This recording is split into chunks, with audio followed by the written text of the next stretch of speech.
Well, I hate to tell you, kid, but I have to drop this spoiler warning. Even though I've got the magic trinkets, it's still not enough. Everything I did was necessary for my calling, but I still have to work hard, and I think it's going to be tough. Cause even though the shoes are shiny and the sword is sharp, the feet and hands that touch them are the same. You still have to be the heroine of your own story. The magic weapons help you, but you must make your own glory. You have to find your confidence you can't take from someone else. And if the world won't save you, save yourself. Well, I know you push so hard, but you never really can stop pushing. Cause every single day there will be people always pushing back. I know you're bruised and scarred, but they're never gonna keep on rushing. Lay back sometimes, but keep one eye open for when they attack. Cause even though we'll have our victories in times of peace, our enemies are always taking aim. You still have to be the heroine of your own story. The magic weapons help you, but you must make your own glory. You have to find your confidence you can't take from someone else. And if the world won't save you, save yourself.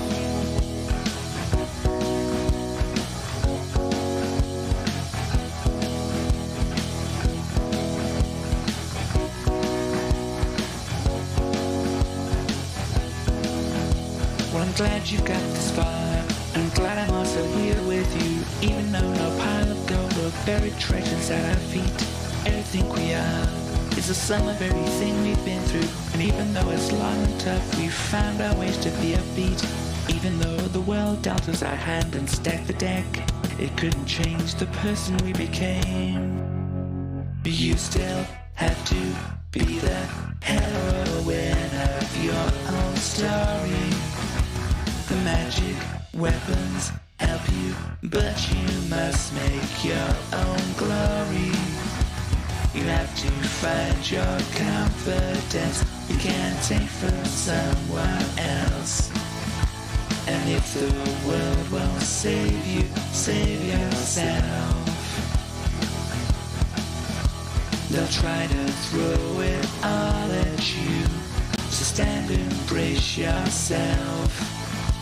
And if the world can't save you, save yourself. Hello, hello. Oh, that song ended a little bit quicker than I was expecting. Even though, you know, I wrote it and stuff. It's just... hello, everybody. Hello, I see Dali in the chat. Hello there. I hope you're doing well and such like that. I will be playing Minecraft with you in a little bit. Gosh, but hello everybody. Welcome to Sunday, welcome to Minecraft, welcome to our bonfire and fireworks that me and Starly put together. So, I mean, I don't know there's much more to say apart from to pop over to the game. And let me actually, before I do that, I want to turn on some sounds. Where are we? Up to roughly about there, let's say. Very normal. Do I normally have it on this? I don't know what I normally have it on. It seems to work well enough. Gosh. Hello, Starly in-game. I hope you're doing well. Starly is still the pumpkin. Very good pumpkin over here. And there we have the bonfire over in the distance there. I have my spyglass. We can see on the top of the bonfire we have the guy, or the effigy. It looks a bit like you, Starly. You haven't put yourself on the bonfire, have you? Keep getting shame. Well, it works for you all day. It's not you on there, okay? It's some other pumpkin person. Yeah, Starly hasn't joined me on chat because she's not feeling the best today. She hasn't been feeling for the past few days. But here we go. Here is the bonfire. You can see lots of lots of fire and stuff like that. Anything you want to tell us about the fire? Oh, you've got a little platform as well. Anything you want to tell us about the fire or the platform or such like that, Starly? Not really. Okay. Well, this is a little platform. It's got some fancy seats. The problem is if we sit actually back on the seats, we won't be able to see the fireworks because it does have rainbow candles. It's very good. You can sit back on the seats for a little bit there. But yeah, if we sit back here, we can't see the fireworks because they kind of appear behind the bonfire. You're going to make some seats at the front or something.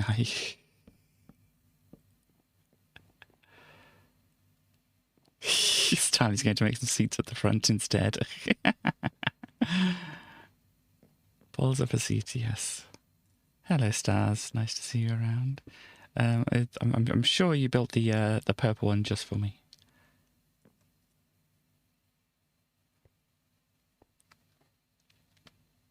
Yeah, we should be able to see here and watch the fireworks. Thing is, I've got to set off the fireworks. I've got to set off the fireworks. I have a secret mechanism to set off the fireworks. Though I do have to go over there and activate it. So Starly and everybody else, are you ready for fireworks? It's not a massively, spectacle or whatever that is. But it's got yes. But there is a display of sorts. So my activation thing is here, and once I activate it, I have to come over there quickly. So which is my quick button? That's not my quick button. Okay. So here we go. Here we go. We're ready to start off the fireworks. Remember to run away from your fireworks once you set them up. They should be going soon. Here we go.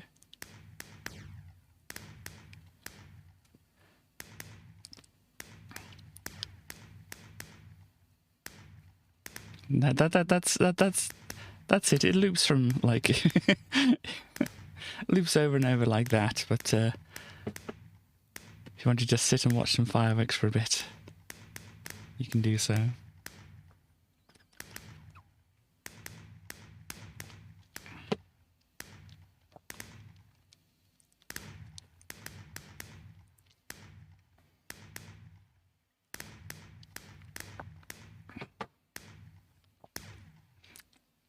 What's your impression of the display? Starly, anybody?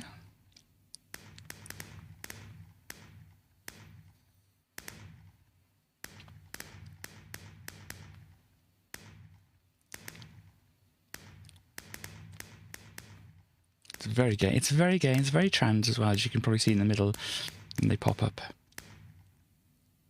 If I get my thing here in the middle here, you can see trans colours pop up. So you have the white and then we have the pink and the blue.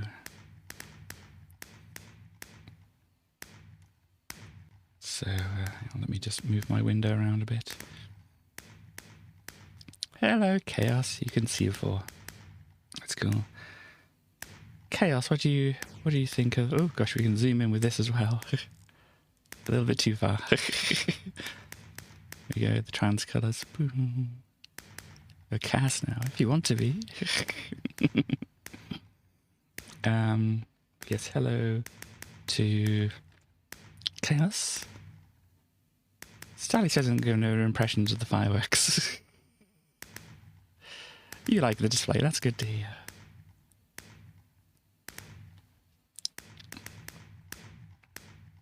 It just kind of keeps doing this over and over and over. I mean, technically this is kind of an infinite display. Let's see how they're nice and star-shaped and stuff like that as well.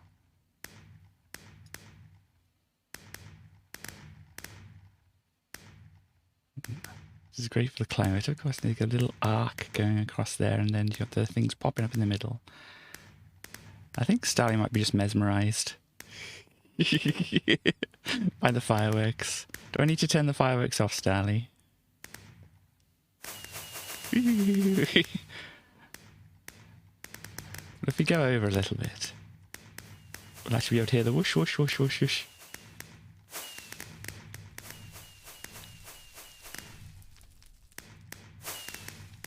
And then we get in close enough, we see all the particles from the trail effects as well.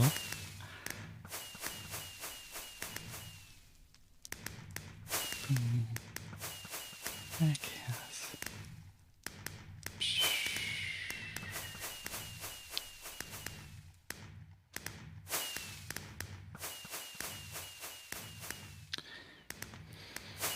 But anyway, that is the...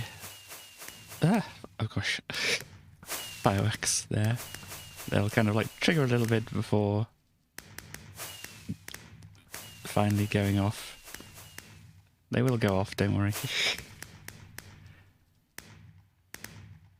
There we go. Fire display. What did you think of the fire display, Starly? I mean, we can have more of it if you want. It's cute. Thank you very much. Did everybody see how the fireworks were done? I can see. I didn't quite hide everything, but if you're sat back on the platforms, you can't see the secret cavern behind. Starly's having a look at her fire. Starly's climbing up her fire. Oh, thank you very much, Chaos. Starly, you're setting fire to yourself.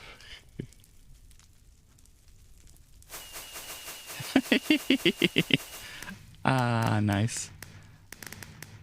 See, the star effects. When they're right in my face, I can't see all the star effects, whatever, but yeah, it's a good fire as well. Starly did a good job on making a very big burn pile here. See some of my redstone behind there. But yes, let's have a little look and see.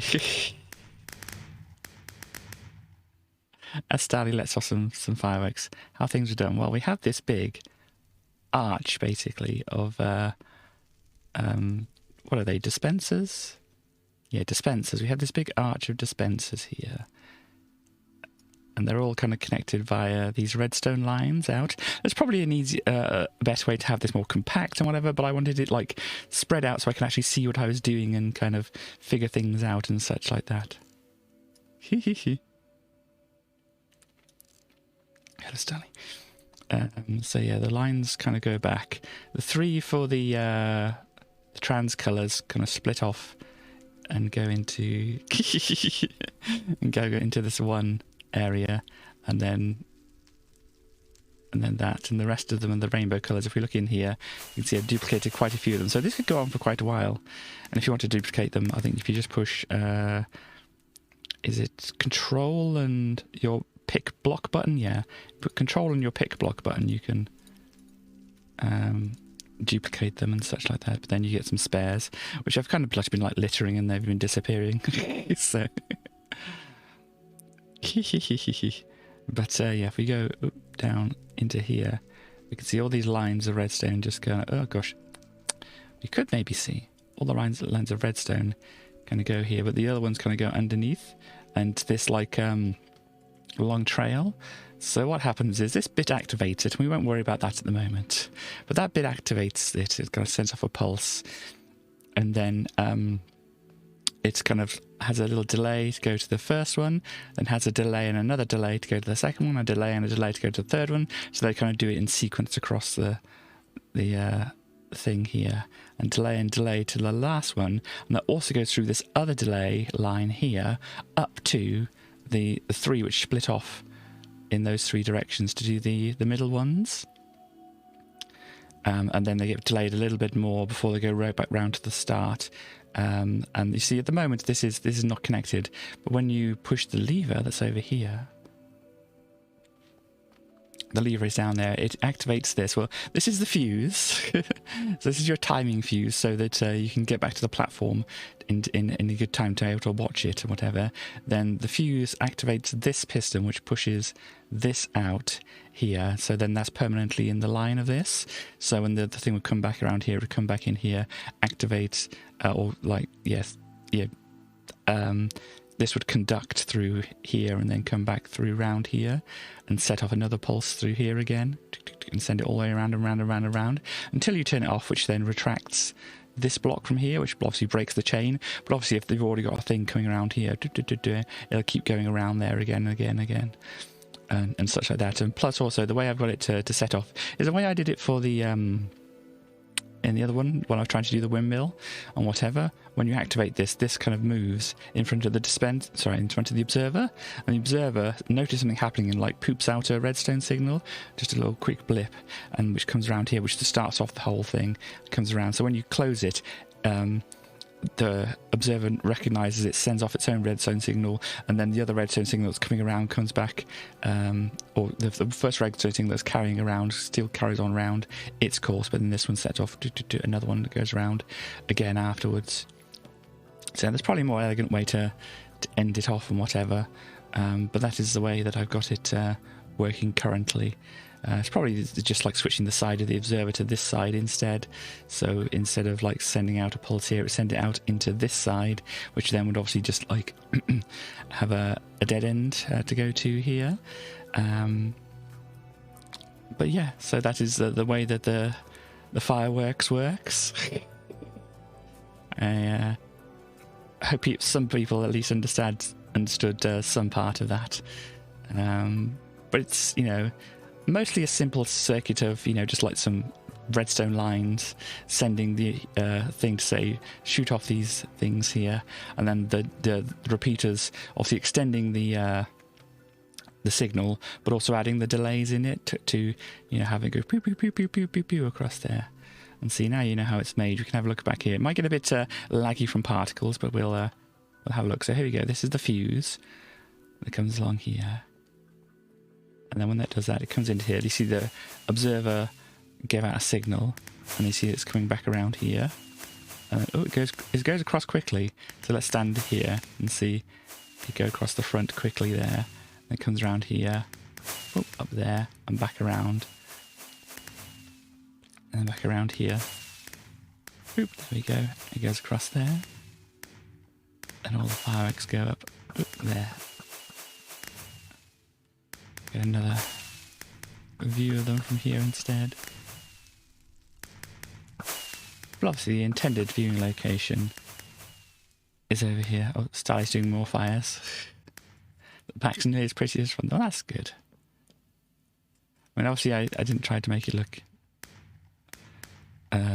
completely compact and neat and everything like that, but I wanted to actually be able to see what I was doing and stuff like that. So there's possible ways of people who, professionals at Redstone could do a lot more, but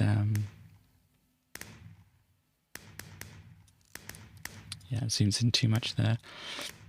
So the problem is if you go back to these ones, even though Starly might be able to see them back there, if I zoom in, I can't see them from far back here. Hello.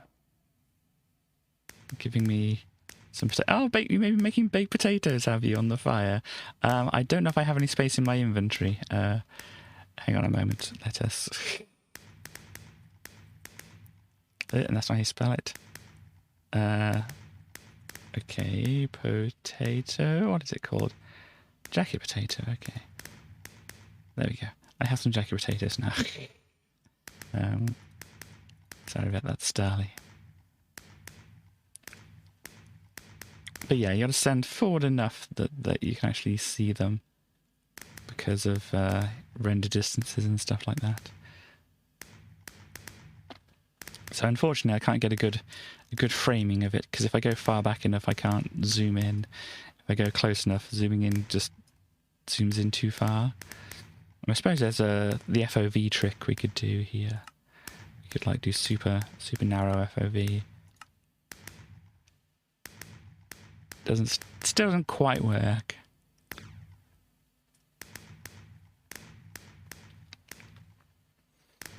It's the budget zoom version. Go back to normal since we're on normal.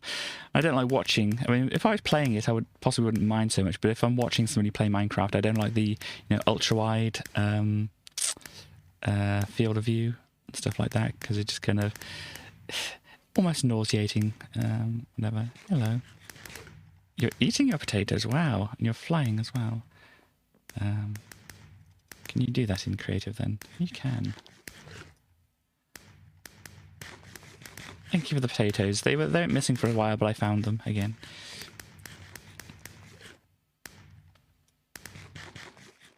I mean, What we really need is some, like, marshmallows, isn't it?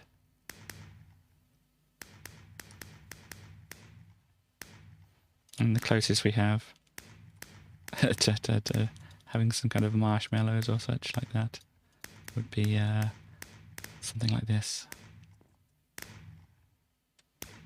Jack potatoes and bonfire. Ah. Roast our marshmallows by the fire.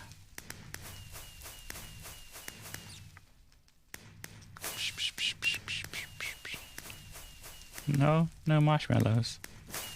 Okay. Oh, what is this? Is this your potato bucket? That is good. There's your little seat for doing things. Fire truck is turned off. But anyway.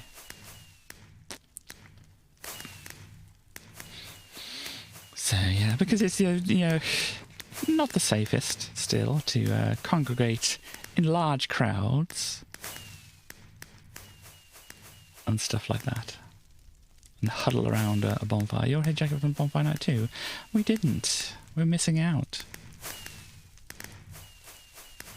Oh no, Starly is the jacket potato effigy.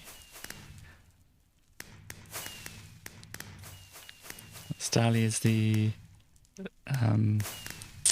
personification of all the jacket potatoes that were eaten on this day. Hang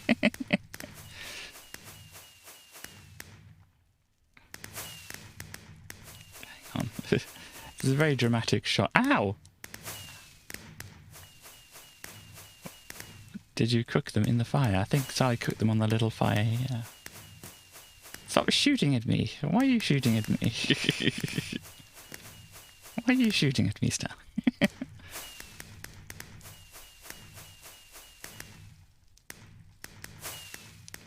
Yeah, this is kind of like a slightly menacing thing. It's like the scene from the film. If I could, like, frame it correctly. Hang on, stay there a moment, Starly. This is, I don't know whether it's a horror film or what it is, but this is this is definitely a scene from a film here, I feel.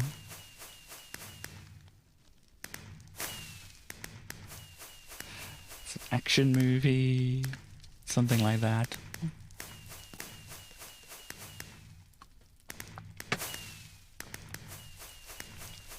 Like Born on the 5th of November.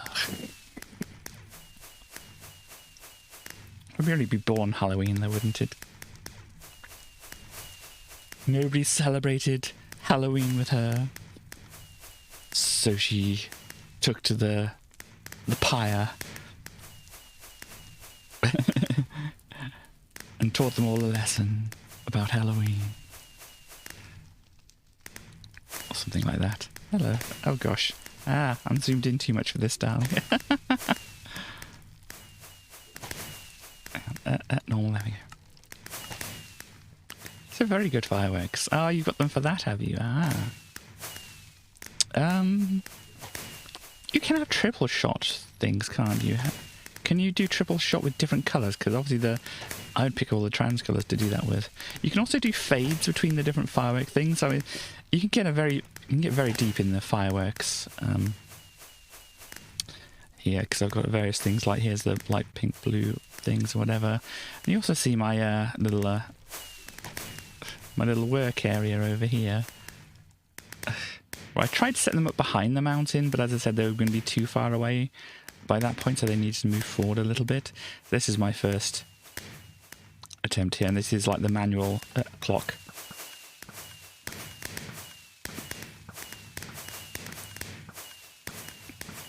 I think we might be slightly out of fireworks for this.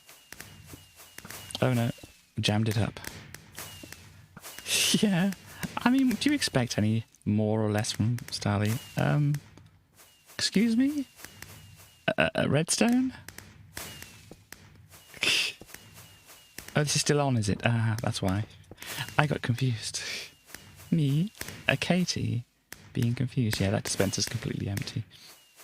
But yeah, my little staging area and whatever's back here as well. So this is my testing out the clock thing.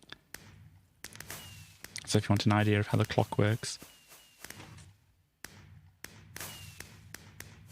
that does that, and then you can turn it off like this. You can have a view from above, so the piston pushes it into the path of the observer, which then fires out a signal from the back. You can have a little look at that here.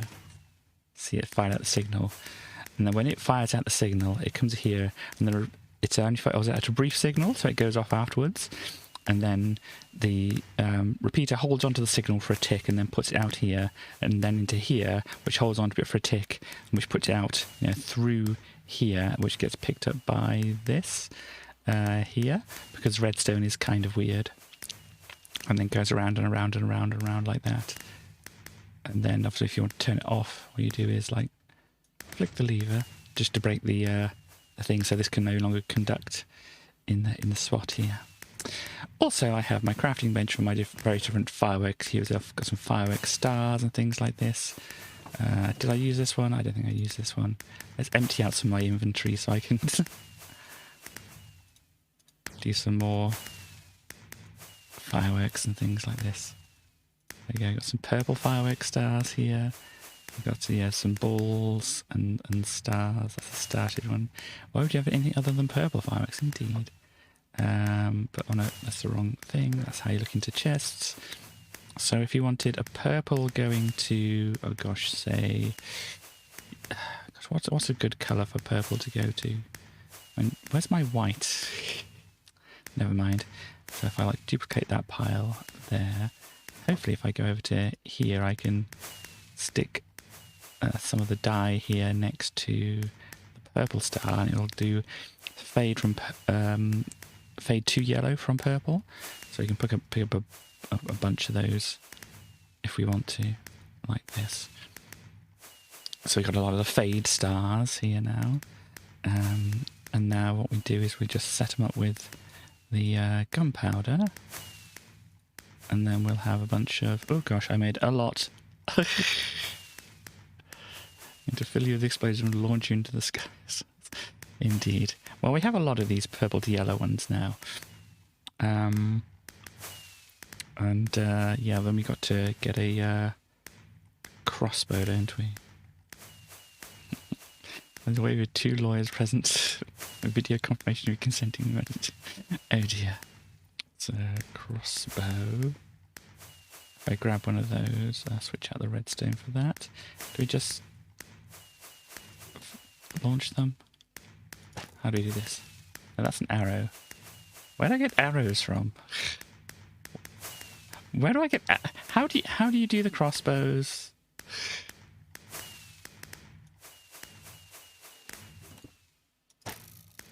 Where am I getting arrows from? Starly, how do you do the crossbows?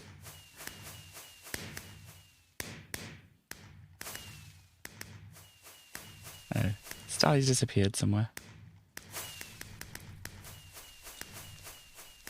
Oh, Starly's over there.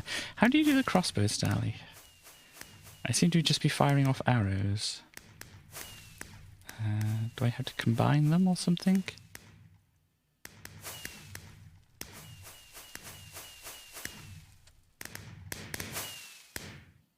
Firework and offhand. Ah, here we go. That makes. So where's my offhand? I have to move the banners. Read your chat. Yes, yes, yes. Wrong thing. Boom. I should fade to yellow. There we go. Bit of fade to yellow. Where is it? People. Whee! Plonk. And so if I fire it at the up hill there, you can see how it fades.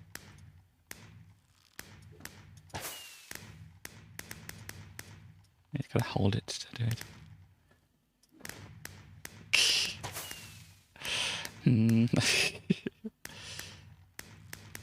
What do you think of these, Starly? Boom.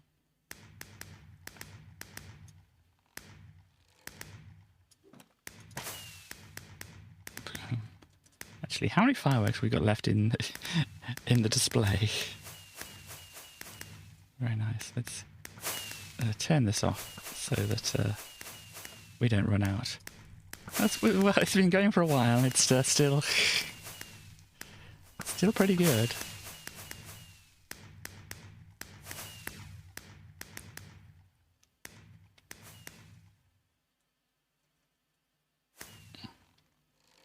You're over there now, are you?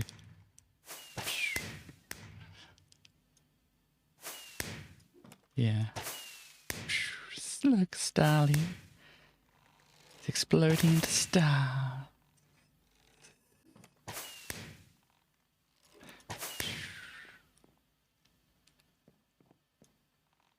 It's very nice.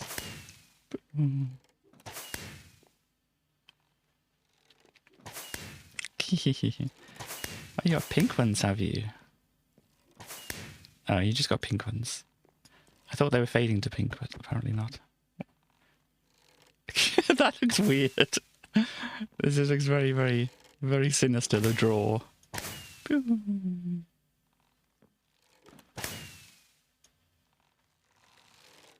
we shoot up in the air? I don't look quite so fancy from here. We have homework to do before you can be exploding stars. Ah, right, okay.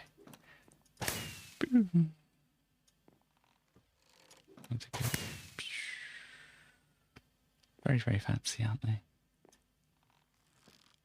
What wants to be a fancy star? That sheep over there. Oh, I forgot these actually hurt, don't they? Sorry, sheep. I didn't mean to hurt you. That mushroom, then.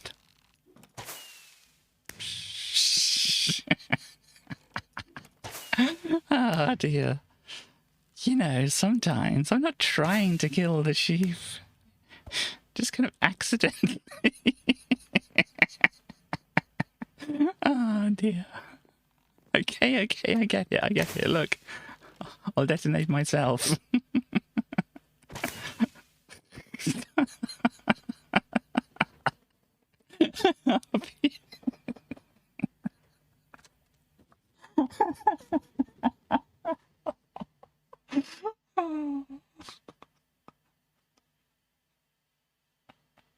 I just thought the sheep wanted to be fancy. Ah, gosh. Anyway, I wanted to check a thing as well, because was it... no. Was it multi-shot? Yeah, multi-shot. If we can get this on a thing. What do we need for this? What do you call the thing for doing adding the things to the things? Is it the big iron thing? What is it called? An anvil. That's the one. I don't want a damaged anvil. Swap up the observer. Oh gosh, hello. Look, and I'm going to be doing fancy things here. The triple shot. There we go. And so now, when we do this, should be able to. There we go. I'm not going to. Chaos, be reasonable here.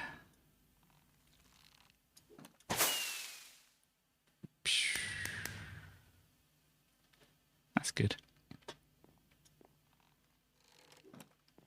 What's Dally looking at?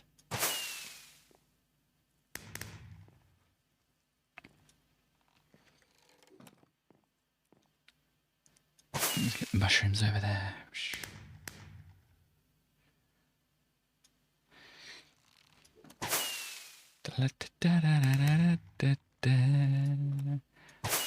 That was one idea I had of the fireworks, is to like have the little musical thing doing like the 1812 overture with the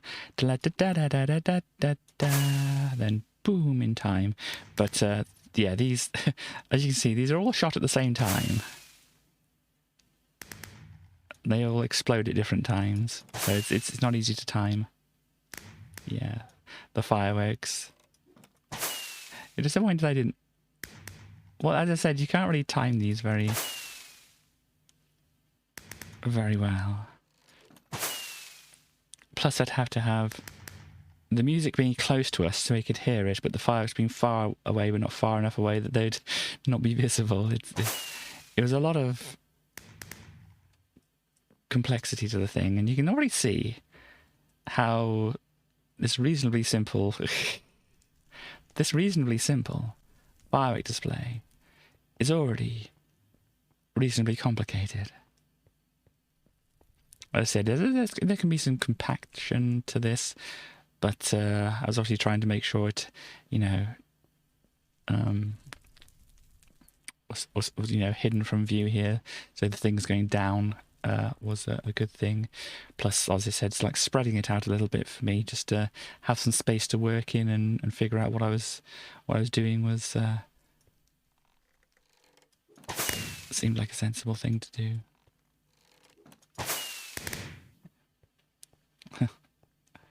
Oh gosh. Oh, maybe I'll have to do that next time then. Try to do an 1812. But as you can see, these fireworks are not. Maybe that's the way to make them explode. Thank you. Maybe this is the way to make them explode on time. I think, yes, you must. I think this is the way to make them explode on time. I mean, I'm guessing that what we could do is just, you know, put something like this over here. It wouldn't, you know, necessarily do that'll send a quick pulse into here. So, yeah. There we go. So that'll make them detonate on time. So that's the way to do it.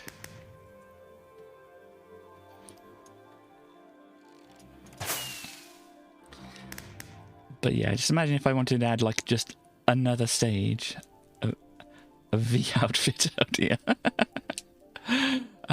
Isn't a V outfit just a Guy Fawkes outfit, really?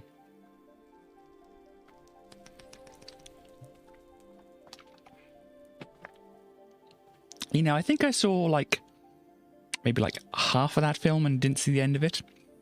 Can't remember why we didn't see the end of it, but you know how sometimes things go. Condescending online man outfit. Yeah, this is the way to make it go. Oh, once I actually cock it properly. Explode on time is to just make sure it fires straight into a thing. So maybe, yeah, you could put like glass or something here as well, so it doesn't look quite so bad, or something that's small but is... I'm having thoughts. Condescending man online. Don't wear the wig or the hat. Okay. We'll have a look at that in a moment. Chaos. I'm just having a thought here. If we put string there... No, it's going to go through, isn't it? Because it's going to be like a trigger.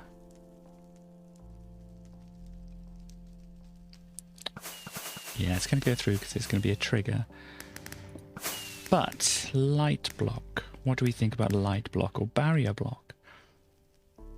Light block or barrier block might work, wouldn't it? It's like give Katie barrier. Barrier would be better, obviously, because then it needs to be in the dark. Oh, did I drop my barrier?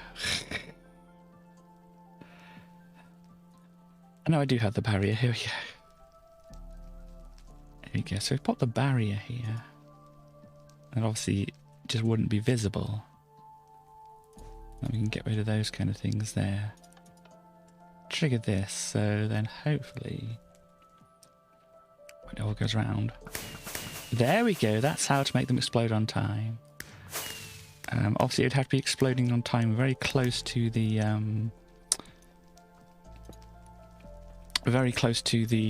actual dispenser there, because obviously giving it more time, it gives it more, you know, time to not do things. So that reduces the flexibility in that the dispenser has to be close to wherever the actual firework is going to be. But that's workable. I mean, you can see here, I mean, obviously, what we could have done really here is just like stick a back on it, you know, obviously not in wool, but we could have stuck a back on it here and it would still have worked there. So you could basically like hide the dispenser, just, oh gosh, hide the dispenser and all a bunch of stuff around it, like this or something like that. And then it would just like go boom. You could probably just put the barrier just right there. Just go down and check. Your order is in already. Okay. Let's get rid of the... Oh no, let's get rid of the barrier. Oh, it didn't actually... Oh, does it need a thing above it? I think it won't work with that there. It needs some space above it and such like that.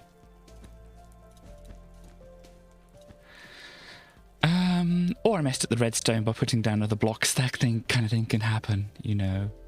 Yeah, especially if I divert it off to the side. But it did look like it. Oh yes, you've got a thing on the screen. I forgot about this. Wow. Yeah. This is the V costume. Ugh. No, don't do that. Don't do that. I accidentally started playing a different video. What am I doing? What am I doing? What am I doing? We're going over to this, and then we can have a look at this in the browser view. There you go, that's what they're looking at. Condescending online man. Oh, it's actually called Condescending Online Man. Oh dear. There can only be one condescending man online.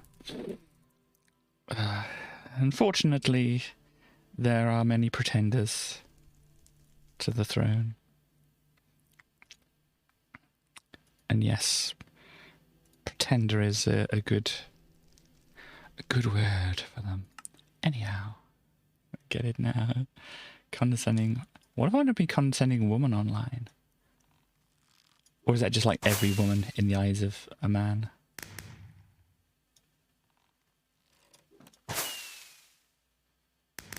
Yeah, you're going to be close enough to actually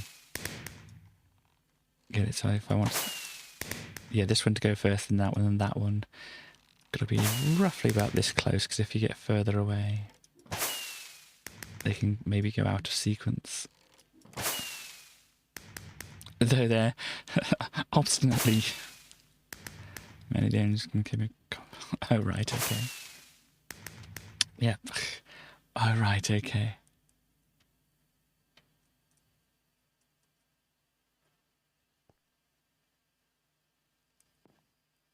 Hey, Starly. Starly's just checking out the sky. Check out those stars in the sky. I mean, a way to do a firework display, obviously you wouldn't be able to see it from my point of view. It's just like set off the dispensers myself and stuff like that, and then stand behind here with my firework things and go, pew, cock it, you know, go to another one, set that one off, like, you know, flick the lever on it, and then come over here and go, pew, with some more ones and stuff like that. So that's a little more than... That's what you're expecting, okay.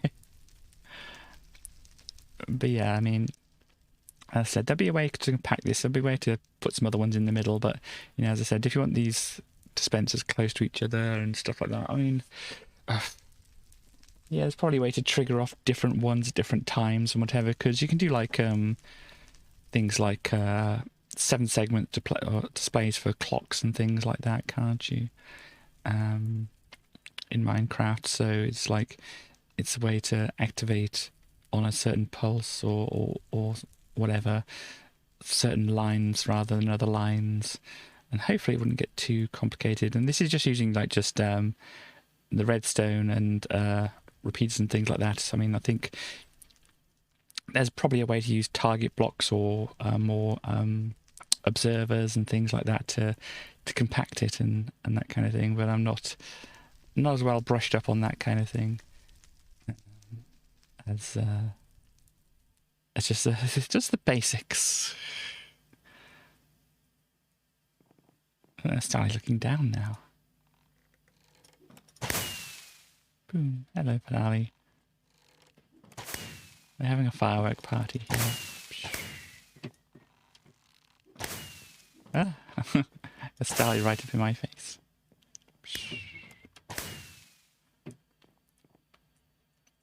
But there we go.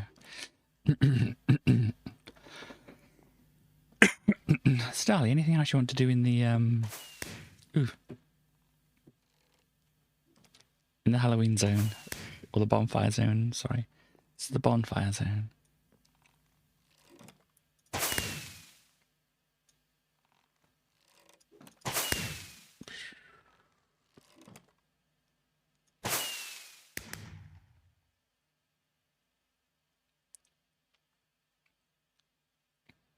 So yeah, obviously these are all forward-facing things as well. Miss question, anything else you want to do around in this area at the moment? Right,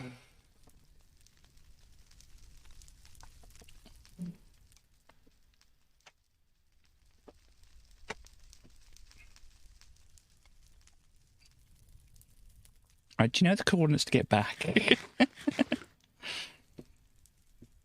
Or potatoes. Hang on, wait a minute. Oh, no. No, I did pick up the potato. Thank you very much.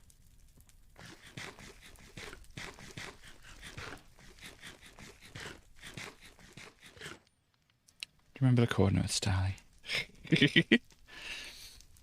Is it TPKT 2000? Except it's not 000, as we learned last time.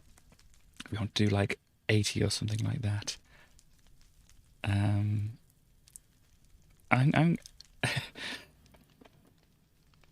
go here, and unless you have more specific coordinates to how to get back.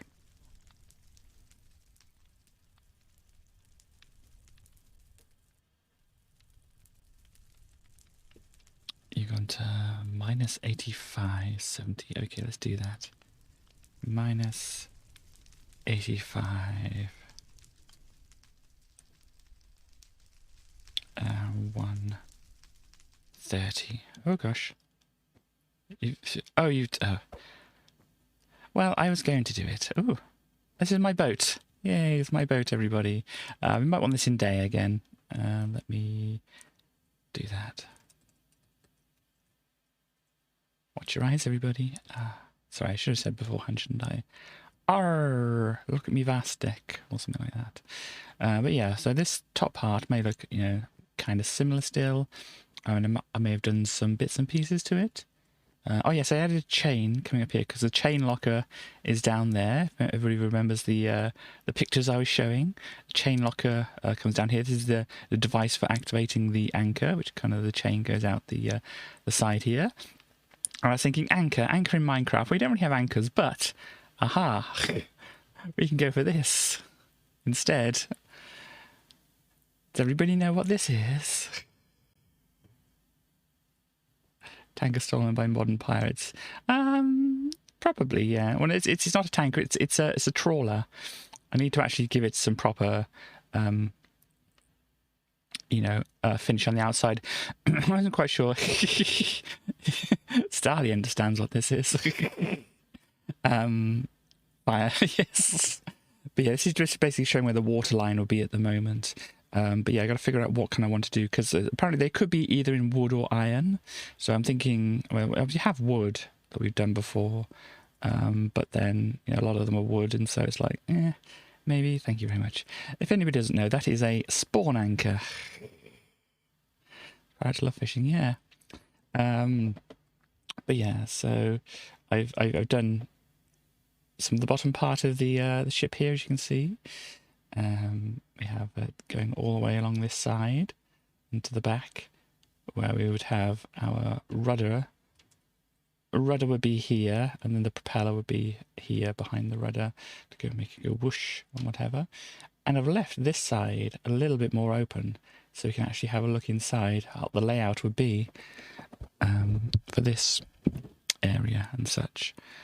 So you can have a good look here. So this is obviously kind of like your boiler here, and your engine would be down here. I'm not quite sure how to do an engine in Minecraft, but yeah, an engine can go there, and then the prop. What is it called, a prop here? But the long shaft, the pole for the comes from the engine to the propeller, goes out through there. I'm not quite sure if there's anything in this area, whether it gets really just thin here or whatever, but yeah, this is where the engine would sit here, and this is the actual boiler where obviously all the water would be, and then the coal would get stored kind of in. Let me come through here.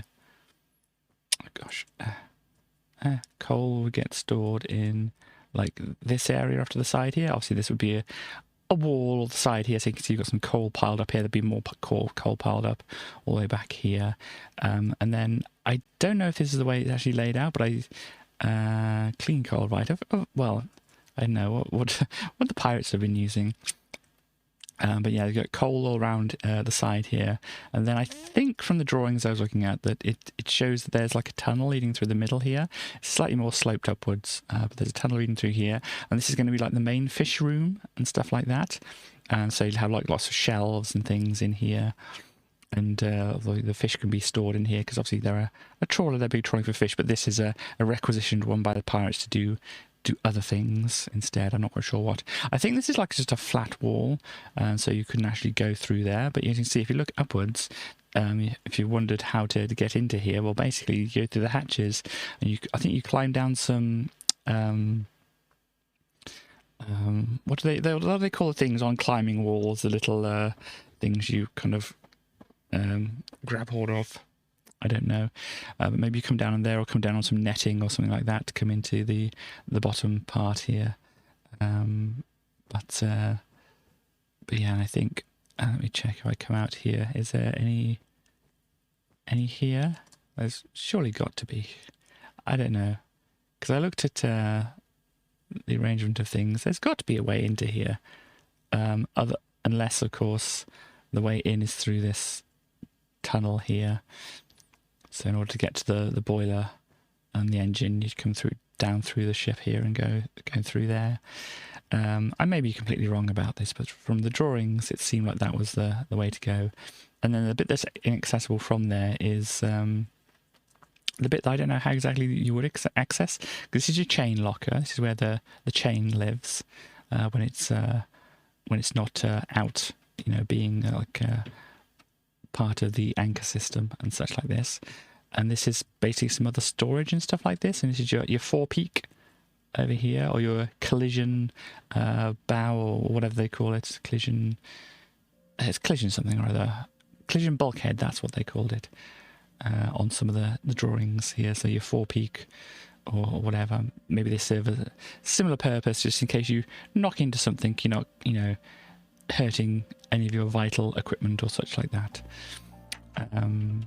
But yeah, so the way into this, I'm not sure. Possibly there's a way through from there into here. But if I go out here now, we can have a bit of a tour from the top of the ship then, because as I said, what you do to get down here, you go here. After I don't have any nets or anything in here at the moment, we go down there to go to the main fish room thing or whatever, or the main storage room. Here's a different one. You come down here, and this is I think just some storage. They have lots of storage places. Apparently you have to keep like your flags, and you have to kind of like keep moving your flags. So, oh, hello MB, nice to see you. You have to keep moving your flags and like unfolding them, refolding them and stuff like that. Thank you very much. So that they don't get mold and stuff in them, which is a very sensible thing to do. This is your top of your ship and stuff like this. Come into here. Obviously this is your anchor chain going down to the chain locker there, but you got some crew's quarters in here. And yeah, normally this would just be like a thin pipe going down here. So in lieu of having thin pipes available in Minecraft, I suppose I could put a fence down there, but then it would have to look right, it going into the floor from up above and whatever. So maybe like a fence post or something going up here to be like the tube where that would go through here.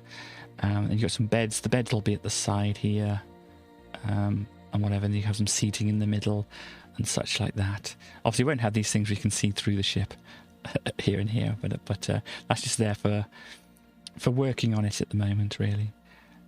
So that's some of your crew's quarters, and it said more stuff to go down to the storage. And there'll be other things at the side here. I think they put fish in when they bring them out. I don't know what they're for, but obviously we don't need to worry about that so much, being just like a model and a very rough Minecraft model at that. This is your chimney going up here in the boiler. This is your surprising, this is called a wheelhouse. You know the phrase, that's not in my wheelhouse or whatever? Then this is the kind of thing they're talking about. This is a wheelhouse. The wheel will be mounted on here, actually facing that way for whatever reasons, but then you can see outside in various different directions. You would not be able to see through here, of course. I think basically the whole back wall will be blocked off, so you really wouldn't be able to see through. In fact, what we can do is if I do this. You wouldn't be able to see through there. So basically you steer and you look through here, and if you want to know where to go, you come down here to your chart room. You have a table here with the maps on it. So you can put some maps on the side here of out there and whatever. Maybe we could put them on the table as well, couldn't we, and just like lay them out. Have I seen the map of my ship on it? No, I have not yet. I'm just doing a quick tour, and then we're going to have a look at that. There'll be a bed in here as well, I think. I don't know if the captain sleeps in here or not. But yeah, this also needs a flap to go down, because they have all these other things called, I think, companions or whatever. Basically, they're like arch, kind of like, or small, kind of like, they look like outdoor toilets, but you come in here to go down the ladders, I think, and then come out like this. But okay, this is your wheelhouse, and if you're not in your wheelhouse, then, well, you ain't steering your ship. And yeah, you've got some various ways up and down. There's not, I've seen another model of the ship, there's not all these ways up and down, but, you know, we can do what we want here. The gays can do whatever they want. There's a pineapple over there. I've seen the pineapple before. But yeah, and then when you, there's your spare boat will be up here, or your lifeboat or whatever will be up here. I need to obviously work on that. And you come down here, this is your galley, where you make your food and stuff like that, and and there's some extra storage through here. And I think this is extra storage and stuff like that. And it gets very, very head height, not easy to go through here. So I think there isn't even like the bit that goes down here in the actual ships. It just actually is very much like you'd have to really crouch down to get into these things.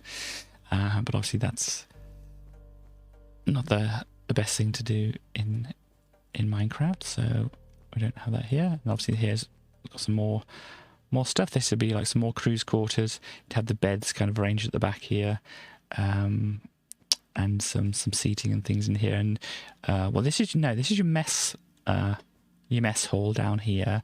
And then off to the side you've got like engineers' quarters. I think the captain's quarters are off to the side here, actually, here instead. And then you go through to the another main room where you'd have some beds up to the side here, and some seating around here as well. And so like that. But yeah, that's the general layout of the ship. Looking ever so fancy. As I said, it won't be in red and blue at the end. But yeah, do I have my night vision? I still have my night vision potion. So I can actually come under here, and once it adjusts, oh, it's kind of difficult to see. Yes, I've displaced the turtles at the moment, because obviously they wouldn't be doing, well, they'd be doing okay, I think, in the wet dry dock, or the dry wet dock. But you can see there's a general shape of the boat here. Stuff. It's just, this one goes a lot underwater, where these are the ones I've got over here don't go a lot underwater. This one does go a lot under the water. See, basically where there's any blue, it's underwater and such like that. So if we go back to like the galley here, the galley is not underwater. However, oh gosh, this crew quarters is underwater, and they're right, you know, the propeller goes right underneath here out to the back, and the rudder is at the back there as well. So it'd be, you know, moderately noisy in here, I think. But there we go. And then obviously your main, oh gosh, your main storage and things like this. Oh gosh, come on down the flap. Here we go. Always remember to close up after you so people don't fall down. But yeah, all of this will be underwater here, as you can see. A little bit peeking up there of the surface area and stuff like that. Actually, if we go around and go through this other little flappy bit, and you can see this storage area is like mostly underwater, but a little bit not.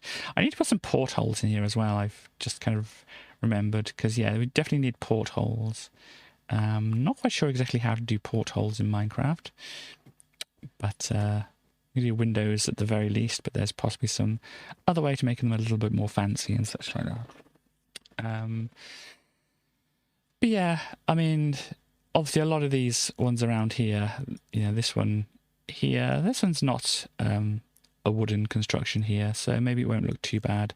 But that one's wood, that one's not wood, that one is wood over there. And if I do this one as wood as well it could be iron, but then I'd need to figure out what colours I wanted on our requisition trawler here. I've kind of kept the colourful markings I made out here in place a little bit, because I thought they kind of look like containers on there. That's probably why it looks like a tanker to some people, because they look kind of like containers. But yeah, and then I've got to figure out the sails, because there's one sail that goes up here, and there's another sail as well at the back. I've seen some other drawings and pictures and things like that as well of kind of what the masts and the rigging and all that kind of stuff looks like. Obviously, I won't be able to do the rope and such like that very easily, but we can do the masts and some sails and stuff like that. Get them displayed. But apparently there's a map with the boat on.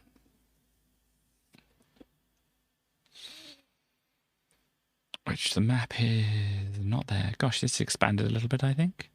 Where's the map gone? Starly, where's the map gone? The map was over here, wasn't it? I've lost the map. Hello there. Oh, you're selling some crystals, are you? And some ores and whatnot. Very nice. There's a good kitty sitting here. I got this person by the pineapple. Okay. This person is chopping up fish, it looks like. Yeah, they're chopping up fish and things like this. This person is selling arrows. They're a Fletcher. I wonder if their name is Jessica. Anyhow, this is a zombie person, or one drowned, just kind of like chilling out, eating their soup. This stall doesn't seem to have anyone in it at the moment. That's okay. We got a donkey over here. Hello, donkey. How are you doing? Tracy still wanted. So it's by the pineapple. Let me find the pineapple here. Okay, so it's by the clock tower. Oh, this is very fancy looking. Let's see. Wow. Obviously, the ocean is a little bit messed up a little bit by my doings here. Let's try and zoom in a bit. Hang on. Yeah, you can see the especially where I've unearthed. Clearly you weren't paying attention when you went to find Tracy. Oh yes, we know where Tracy is. Yes, in the cave. But yeah, you see the little dots there? That's obviously showing where the sunken pirate ship or sunken ship is next to this one here. Obviously, of course, we'll fill this all in again, so it'll look. It's all been here for a while. Okay. Yeah. What should we say about my observation skills? Anyhow,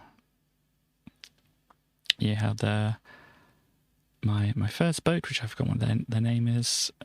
Boatswain, is that? I think that's what I called that.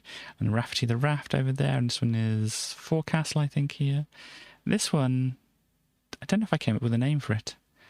I'm not sure if I have yet. See Starly's friend under the water there.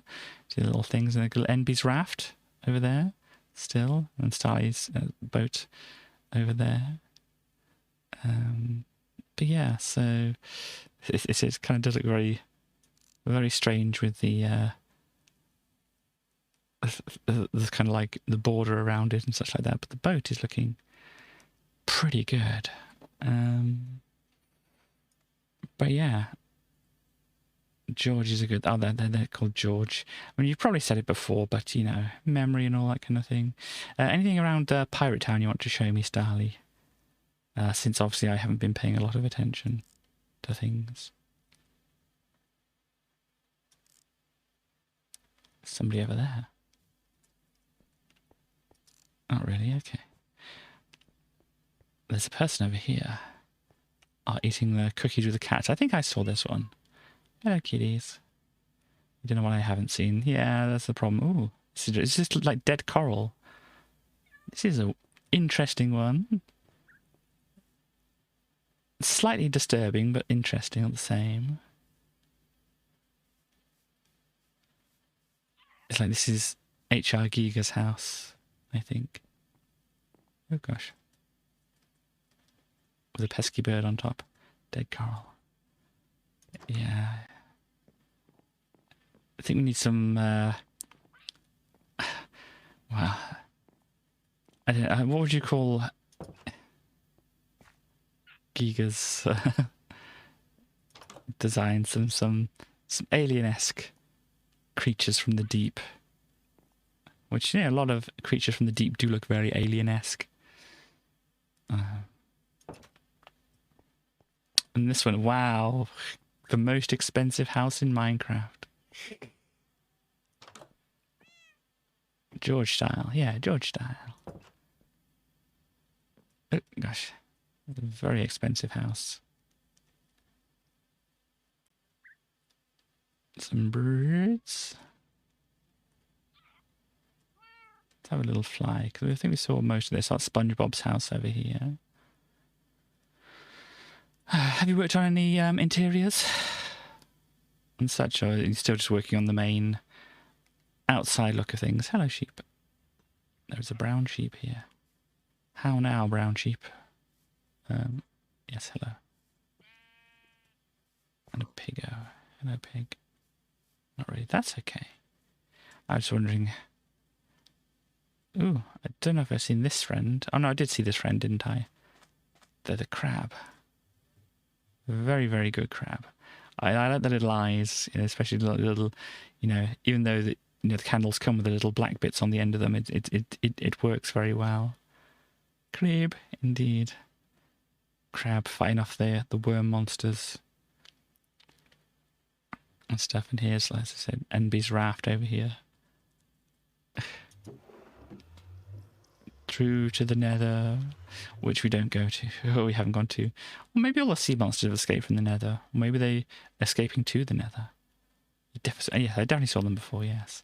Garden eels, okay. Not worms, okay, sorry. But yeah, there we are with this. So, what I want to do here, I'm thinking, I don't know what the outside wants to be at the moment. If anybody has any suggestions of what the outside of this ship should look like, rather than like a bath toy, which it kind of does at the moment. I don't feel like trying to figure out, you know, the sails and stuff on stream and stuff like that. So maybe I'll have to do that off stream and stuff like that. Yeah, if it didn't look like a bath toy, what kind of colour would you think this should be here?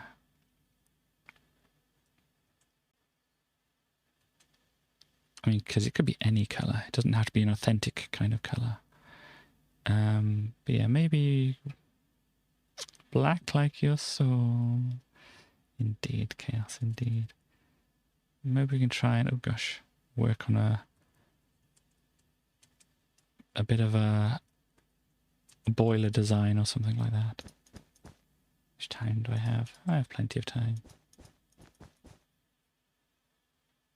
Purple.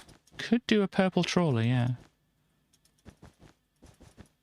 I mean, for me, that's fairly obvious. See, this is just a temporary floor here.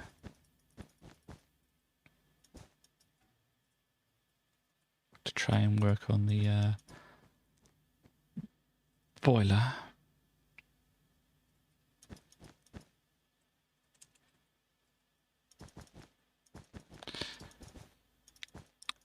It is the best colour, but you know, I kind of might have gone a little bit overboard with the whole purple.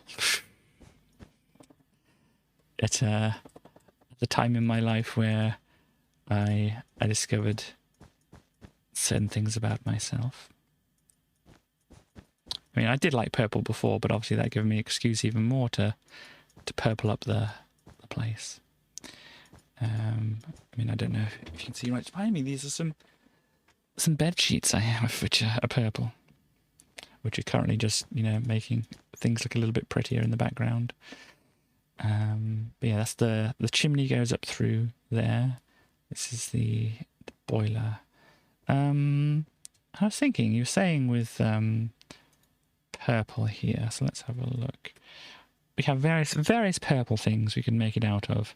The wool, I mean, I don't think wool is going to be a good general ship kind of thing. I think it kind of has like a not a great...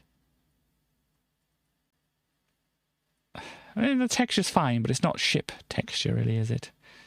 Because normally I'd say if they're made out of iron, this definitely doesn't look like an iron kind of texture, does it? So let's see here. Purple. Well, you got the purple stuff here, but this isn't very irony either. Terracotta. I can't look at the terracotta. Glass is obviously not really going to work too well. We do need portholes, as I said, but I need to figure out where they go. Shulker boxes. Shulker boxes could work actually in some respects. Let's try those. The glazed terracotta. I mean, I don't think this is going to work very well. But let's do it anyway. Yeah, concrete powder is just going to turn into concrete, so it's pointless even thinking about that. Oh gosh, I'm running out of space to put things. Hang on a moment. I'm going to put the baked potatoes away safe there. And then purple. Let's see. Some further concrete here. So let us see.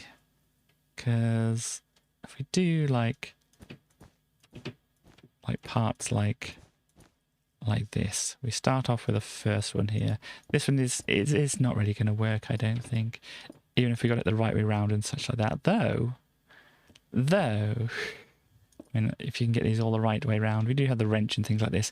Kind of does look like a ship's wheel, so maybe some decoration for that could possibly work. What else do we have? We have this stuff here, which I'm not sure. Let me punch that out. Let's pop it on anyway, and let's see. We have the purple concrete. Set this up. Yeah, obviously very plain colour here. And the shulker boxes, because I think it can still work in some... Oh gosh. Oh dear, this is going to be a pain, isn't it? Hang on. No, that's not what I want to do. Oh gosh. Let's fly up a bit. No. We're going to have to build up some kind of platform here, aren't we? To make this work.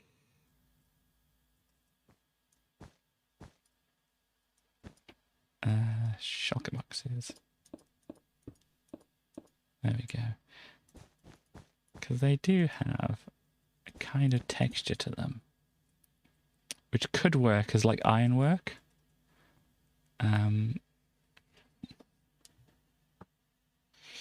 Don't know if you want it all over the ship though, but in like certain places this could definitely add some texture to things.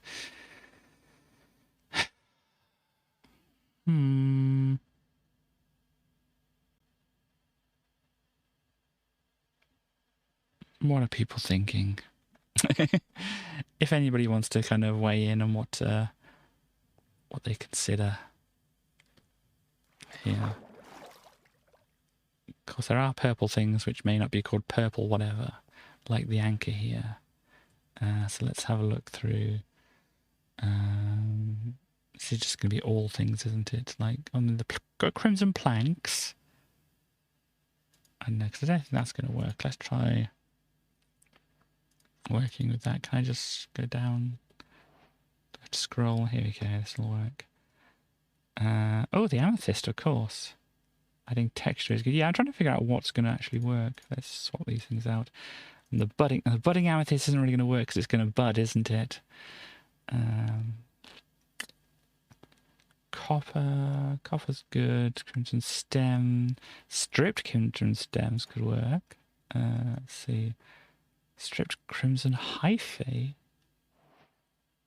Is that basically just the same thing as this, but not with the circly bits?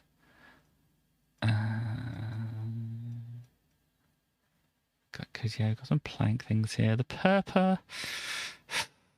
Gosh, or the chorus plant. Not sure. Let's pop it onto here. Can I grab some of the purple and just like drop it off in here? Can.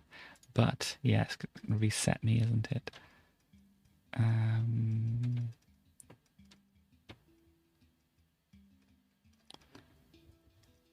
What else could we use? I mean, that's...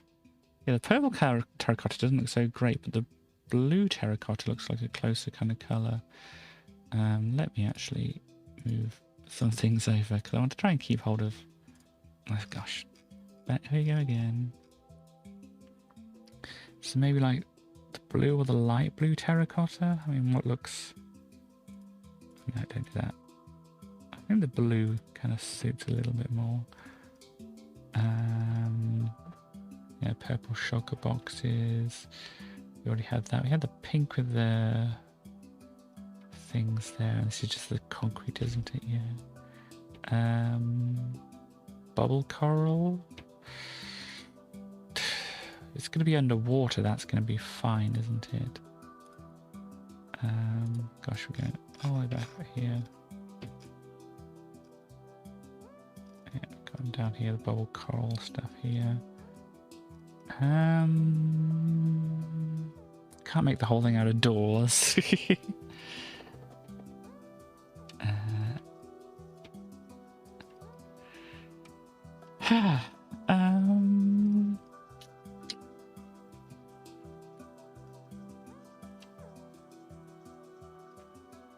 We need a figurehead as well, don't we? Didn't know that we have a figurehead. Okay, I think I've gone past. No, I didn't go past things. Where are we? Yeah, we came past here. Lots of books. It's very dangerous to make anything out of end crystals. Shulker shells, but yeah. Crying obsidian? I don't think. Let's pop crying obsidian in here as well, but I don't really think. Pop this there and this there, maybe. Thank you very much, Chaos. You've already complimented me like at least twice today.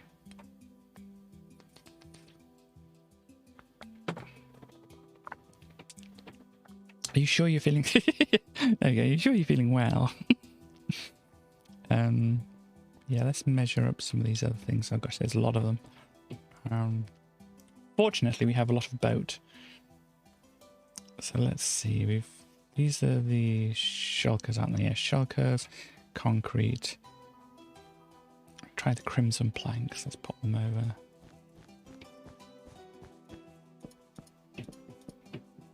And obviously I was I wanted to try and not make it out of wood, but if it works, then it'll work. But I'm not sure if it does. Oh gosh, tinkle, tinkle. I mean, the benefit of having the amethyst is our boat will go tinkle, tinkle whenever we walk across it. Glazed terracotta. I'd already had that, yeah. Crimson stem. I think these I'd want going like across if I was going to have them.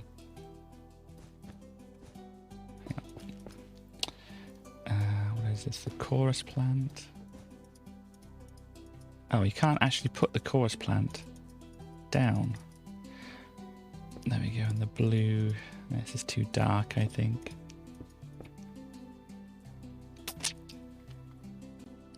Gosh. So I'm liking this, but then that's got to go with something. And I'm not sure. These are all very dissimilar.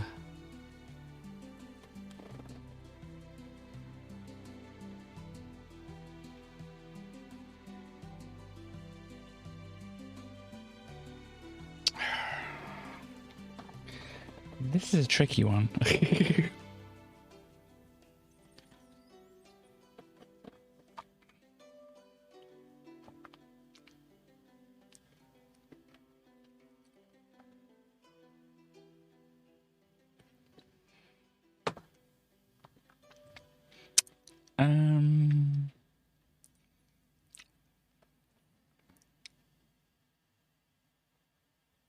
And how does this kind of like deep slate look as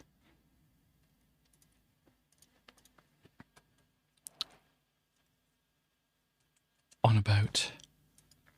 No, I don't want to go in there. Does that kind of irony, boaty N2 look good? You think this one over here looks good? I'm not sure about that one. It's very dark, very muddy as well, kind of looking to it. Third from beginning, hang on. So this one, the amethyst. I know, I'm going for like an irony kind of texture. This gets closer.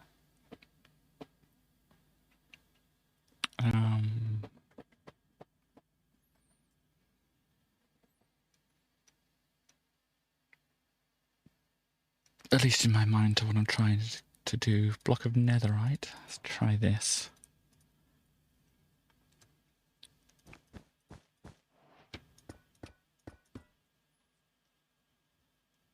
Maybe it can be like, you know, like these kind of colours. You're trying to kind of cut out the ones I don't want to see. But you know, these like end ones here. Working together in some way. Because obviously these sit by themselves, so if it's just a whole boat made out of that, that'd look maybe not quite so great. I don't know, still don't kind of blend. You really need like a purplish grey to make it kind of work here. And I don't know, at least off the top of my head, what kind of works as a purplish grey.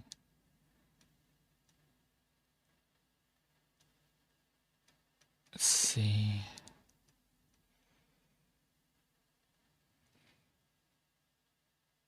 We didn't try these other things, did we, anyway? Let's give these here a go. Because we didn't try these. Pop them over here. This is going to be very bright. It makes an awful sound when you put it down. Oh, and it dies. Yeah, because it would need to be in water, wouldn't it? Okay, so this is not an easy way to determine whether it would look good. We have the crying obsidian, which I think is going to be a bit much.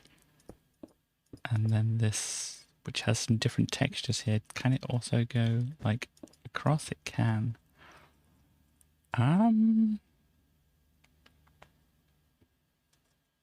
Gosh. I don't know, I'm kind of slightly liking the ones over this side. I do like the amethyst, but I think it's maybe a little much for a boat, unless it's like a highlight somewhere. As I said as well, with the terracotta, it's kind of like, be good as like a design somewhere on the side. But,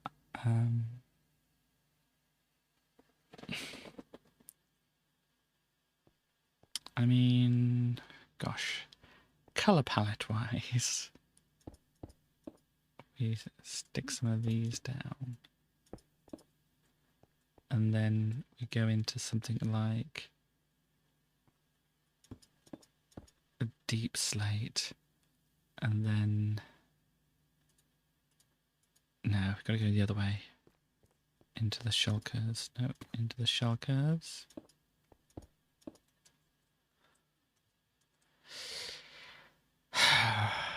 It's a very stark difference, isn't it? But they don't look bad together.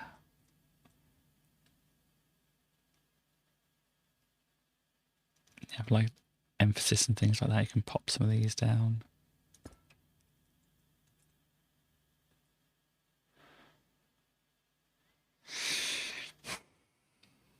I don't know.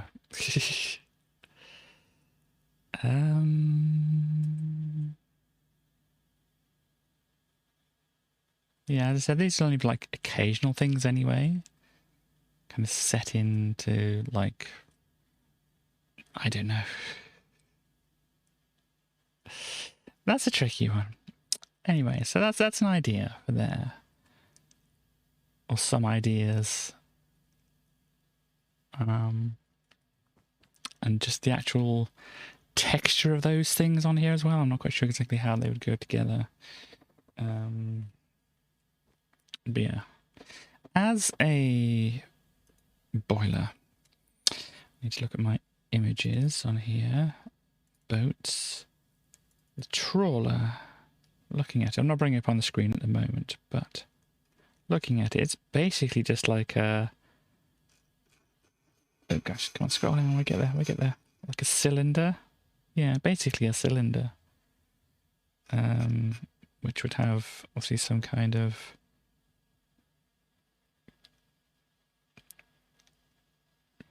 I don't know.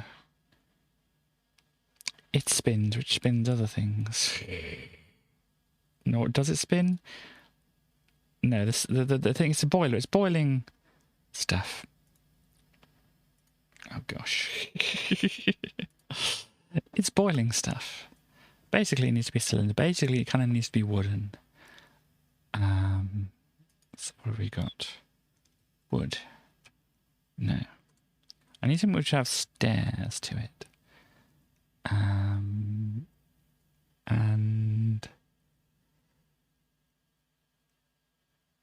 I don't know, dark oak maybe.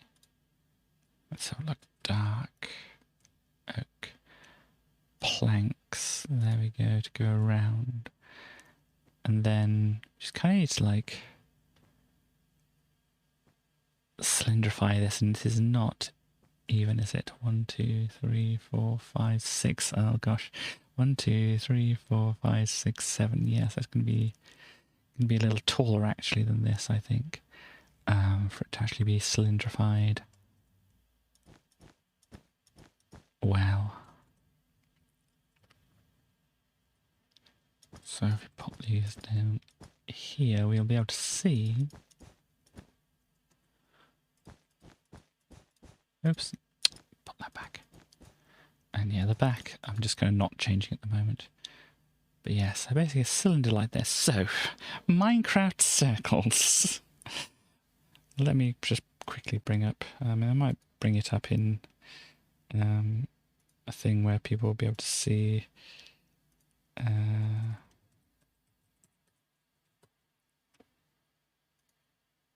things here. This might be exactly what I'm looking for. Hang on a moment. I pop it over to the browser here. Circle. So we want it 7 across. So if we knock that down here, this is basically in pure blocks the way it would look. So let's do that to start off with, like 3 on each side, and then like the staircase formation between them, like that. So let us go and do that. So 1, 2, 3. 1, 2, 3 on that side as well. Just punch out the corners like this, and then staircase them in.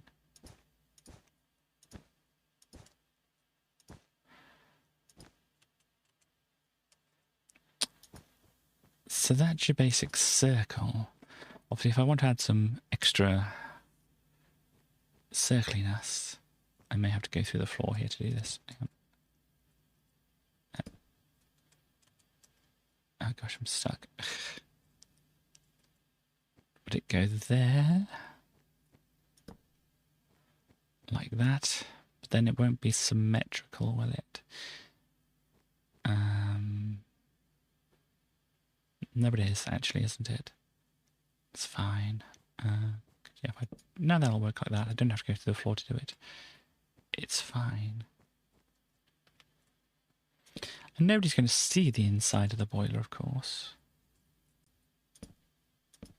So it doesn't have to look terribly fancy from the outside. I mean, it doesn't have to look terribly fancy from the inside.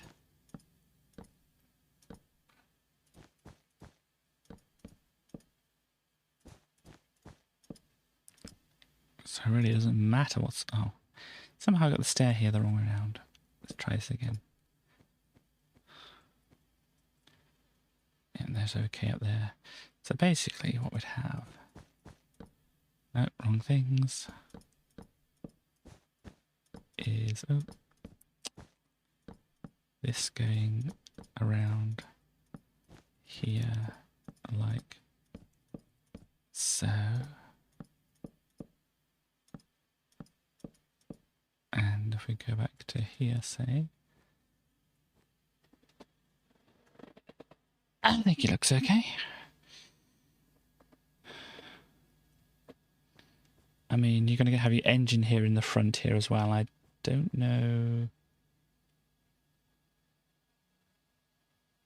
don't know how the boiler is actually working, because you've got the engine at the front, you've got your chimney at the back.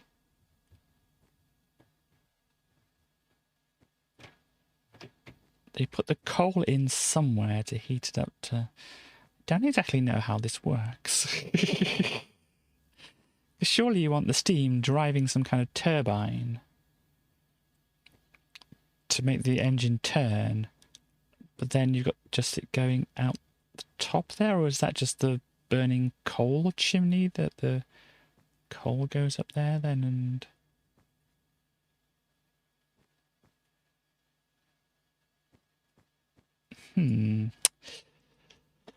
well, I guess there's more I don't know about these boats. Okay,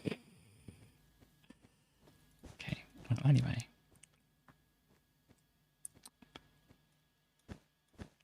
I'm not burning a functional one. Of course. Oops.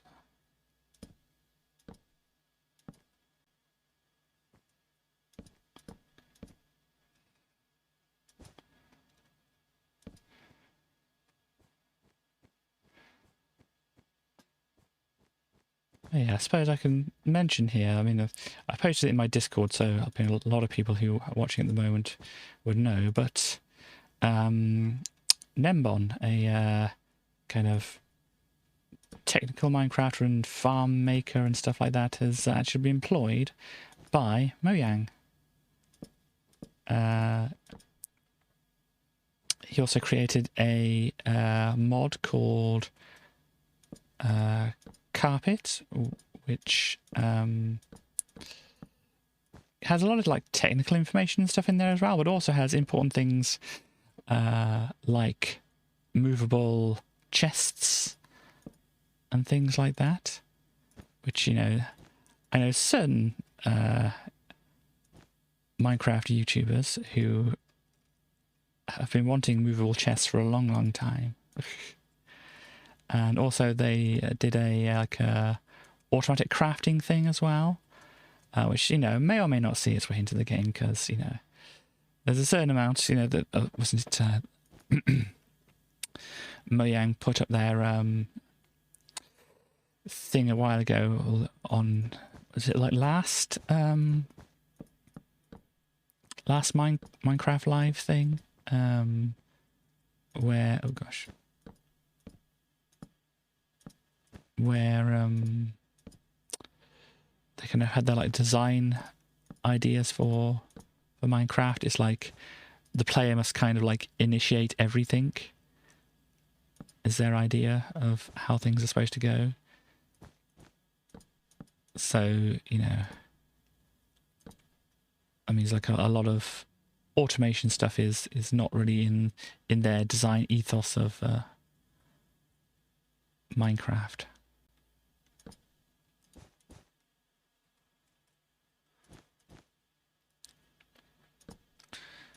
But Nimbon is a very smart person who's, as I said, created a lot of farms. A lot of farms you might know may have been designed by Nimbon.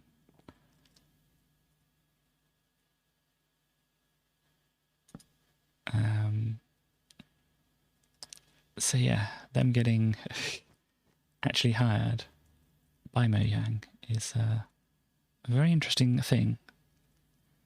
And I did have a look to see if they'd mentioned the news anywhere else. I did have a look at their Twitter. They don't post too much on it, which is understandable, really. Nobody should post too much to Twitter. But they do have as their kind of like, you know, title thing, whatever, profile title thing, senior developer on the Java edition of Minecraft at Mojang.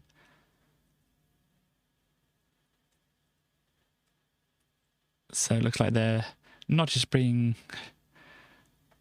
brought in for minor things. Plus, also, he had to move country to work for them. So, you know, that's not a thing he'd do lightly. I don't imagine. But yeah, so this is kind of like your basic boiler here, and your chimney's going up there. I'm thinking maybe our chimney wants to be not yellow now. Black wall, black concrete. Let's go for black concrete at the moment.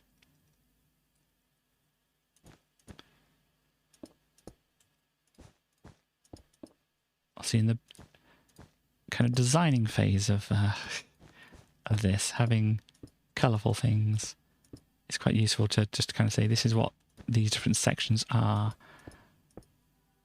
Because I see this is a little bit more harder to see here, being black. Oh gosh.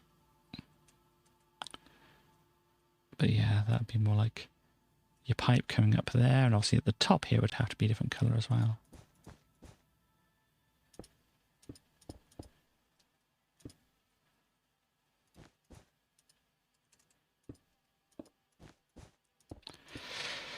Gosh, this black concrete is reminding me of black yarn.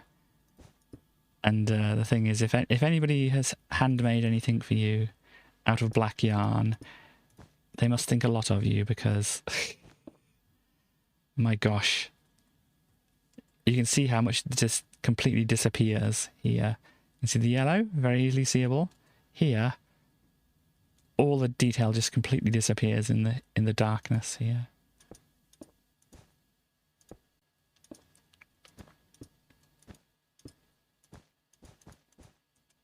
Actually, let's flower things out from there.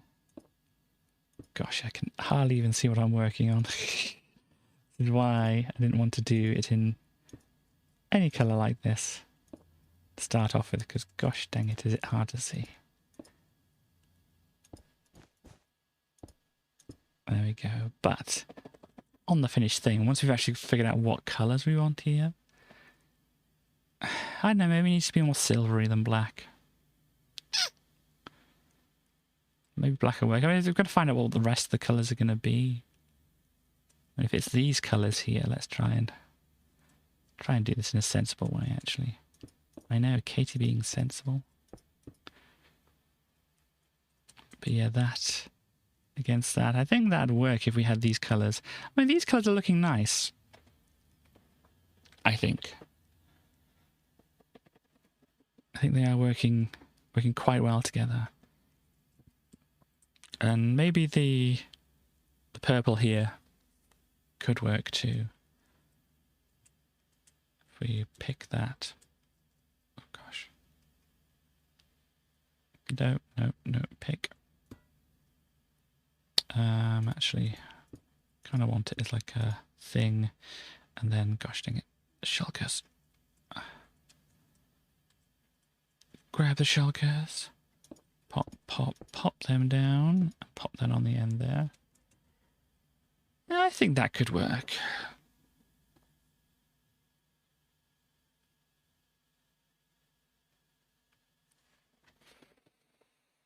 You know, these are like the general texture of the ship somehow, whatever pattern I'm going to use. I'm not sure what the pattern is going to be at the moment. And this like extra accents here on the purple areas to, you know, have like the iron is like folded around itself or something like that, which is kind of like what I'm kind of getting from the shape of the shulkers here. I think that could work quite well. And then these other accents on the darker parts here for, I don't know, big ships have rivets? Possibly do. I mean, they're fairly good to hold things together, aren't they? Shove like a bolt kind of shape through, and then you hammer the other end, and it's like, this is firm now. And there's a reason why they put rivets on jeans and things like that, because it held them together quite well. But yeah, I think these colours are looking pretty good. Anything else I would want to add to them? I mean, still that design could fit in. Ships have rivets, thank you very much. These other colours, I mean, the amethyst could work with these colours, but I think the rest of them are too outside of the palette to really work. Gosh. Does anybody know? Anybody remember how to get the wrench? I think you make it, don't you? No,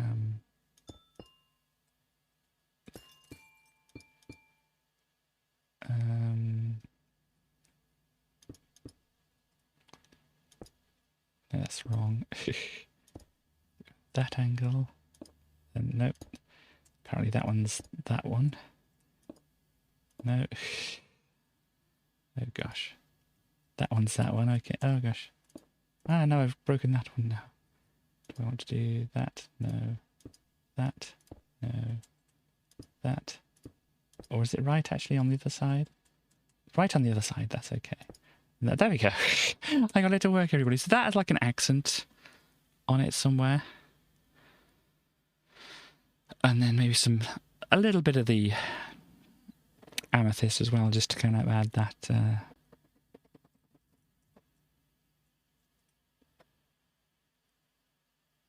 I think that could work. The purple pirate ship.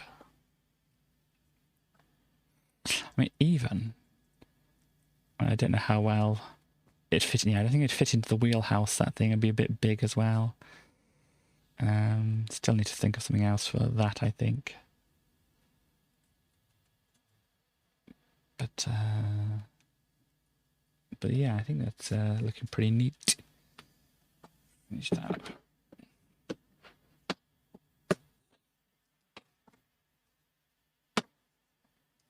Ah, my word, what is over there? I just noticed that.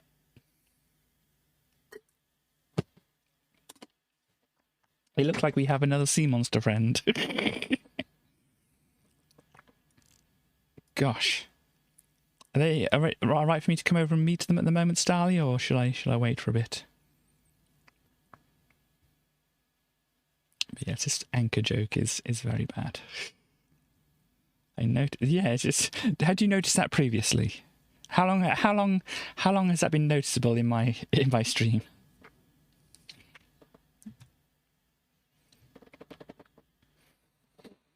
But yeah, and then the deck. What would the deck want to be? See, obviously it could go for those. Trapdoors, these ones could work pretty well. No. Been building it the whole time. I can come look. Cool. So yeah, basically this is just kind of thing. This could go... Oh, no. Been seeing it on Starly's side. Ah, so it's not necessarily been totally visible. Oh gosh, from my side of things then. But yeah, so those could go on there. Maybe the deck could be white, but not wool. I don't think concrete. But yeah, a nice blend into white for the deck might be interesting for this. Anyhow, let's go and have a look and see what Starly's doing. This is a good friend. Wow. What's your vision for this good friend here? See, it doesn't look like they finished quite at the back there. Gosh, I won't be able to see too well. Where do I keep my night vision? Oh, they have little leggies. A good tail as well. Wow. Just coming to hang out. That's cool. A good tail. Leggies. I'm guessing they're going to have some arms as well later on. This is coming along very nicely, Starly. I like it very much a lot. I want to go and play on the Amiga ride. Doing head and arms. I'm going to go and play on the Amiga ride.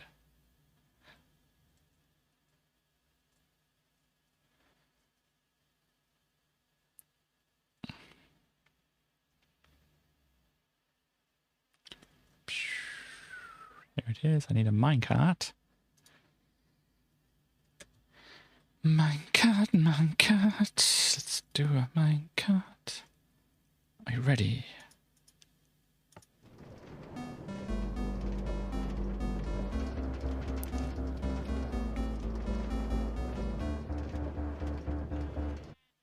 Whee! The pandas have not returned. That's fair enough. Let's see how the pandas are doing. Do I spy any pandas up here? No, I hear pandas. See the bamboo. Hello, pandas. How are you doing in your new habitat? Seem to be doing well. Oh gosh. Starly had a baby panda before, didn't you? There we go. There's a baby panda.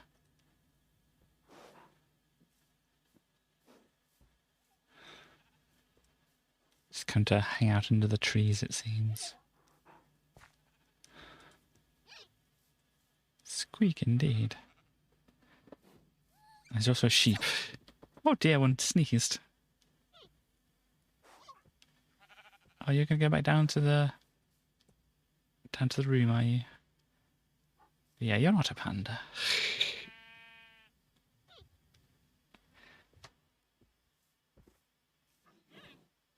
There they are.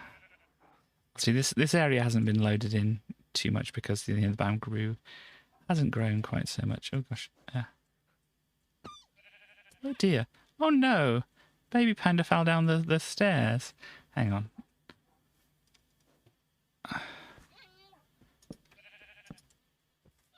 Yeah. Protect the baby panda. There we go. You can't fall down the stairs now, baby panda. Tick speed ascend. Ah, right, okay. That's why they look a bit weird on the top. They don't have the flowering bit, isn't it? Ah, there we go. Where's home again? Home again. Here we go.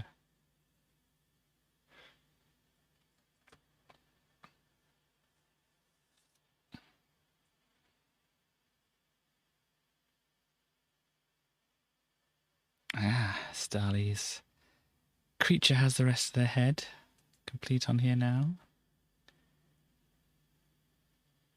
Cool.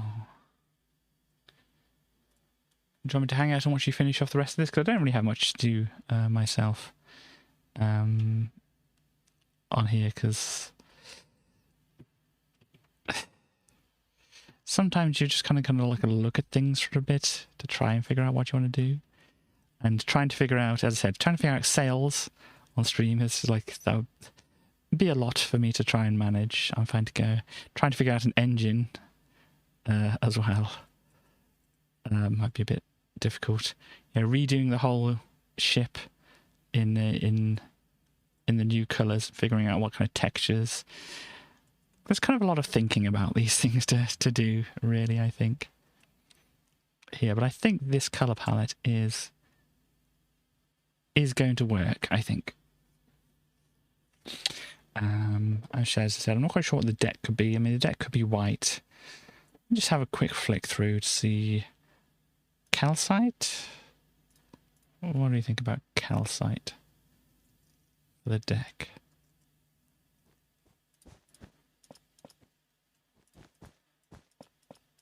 Not sure.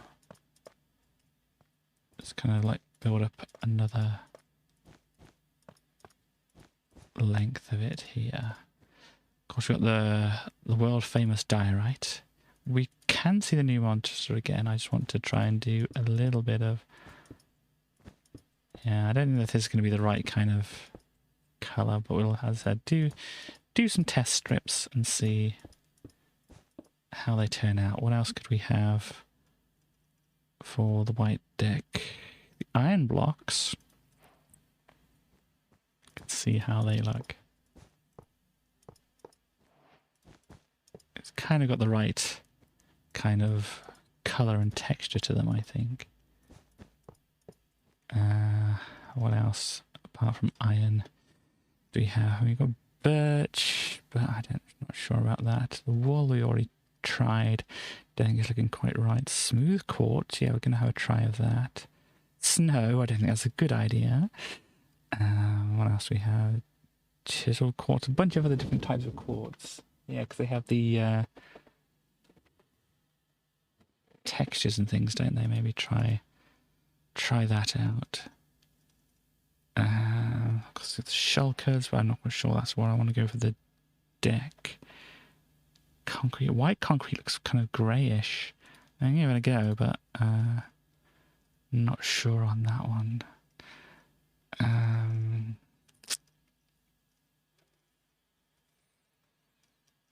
What else?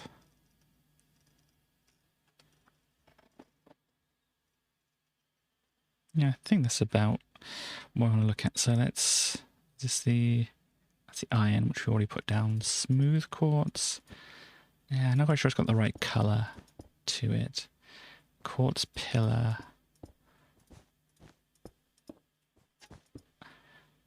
And then the white concrete, which is very grey.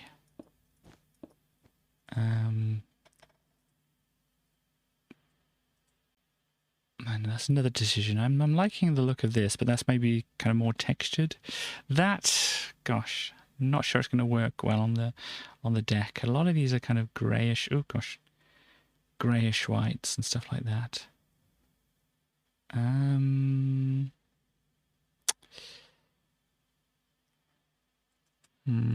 We'll have to have a think about it, really. But yeah, we can have one more look at the monster. They have little arms. I can see they have little arms.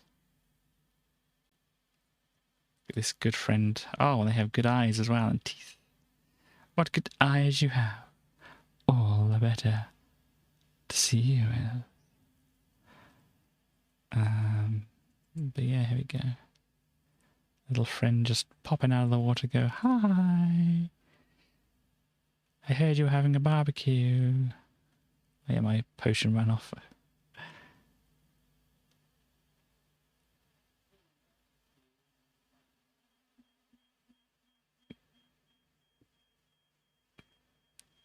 There we go. That. I don't know.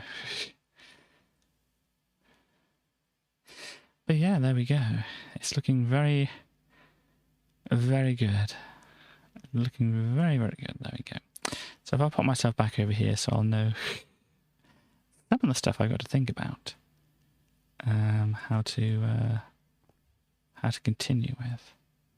Tail in the water. Yeah, it's a cool thing.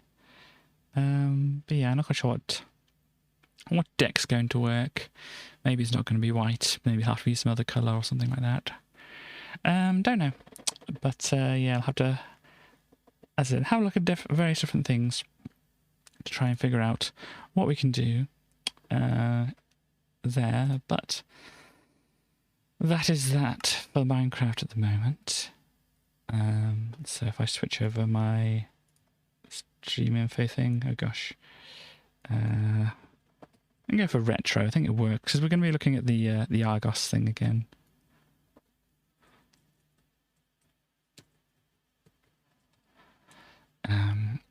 But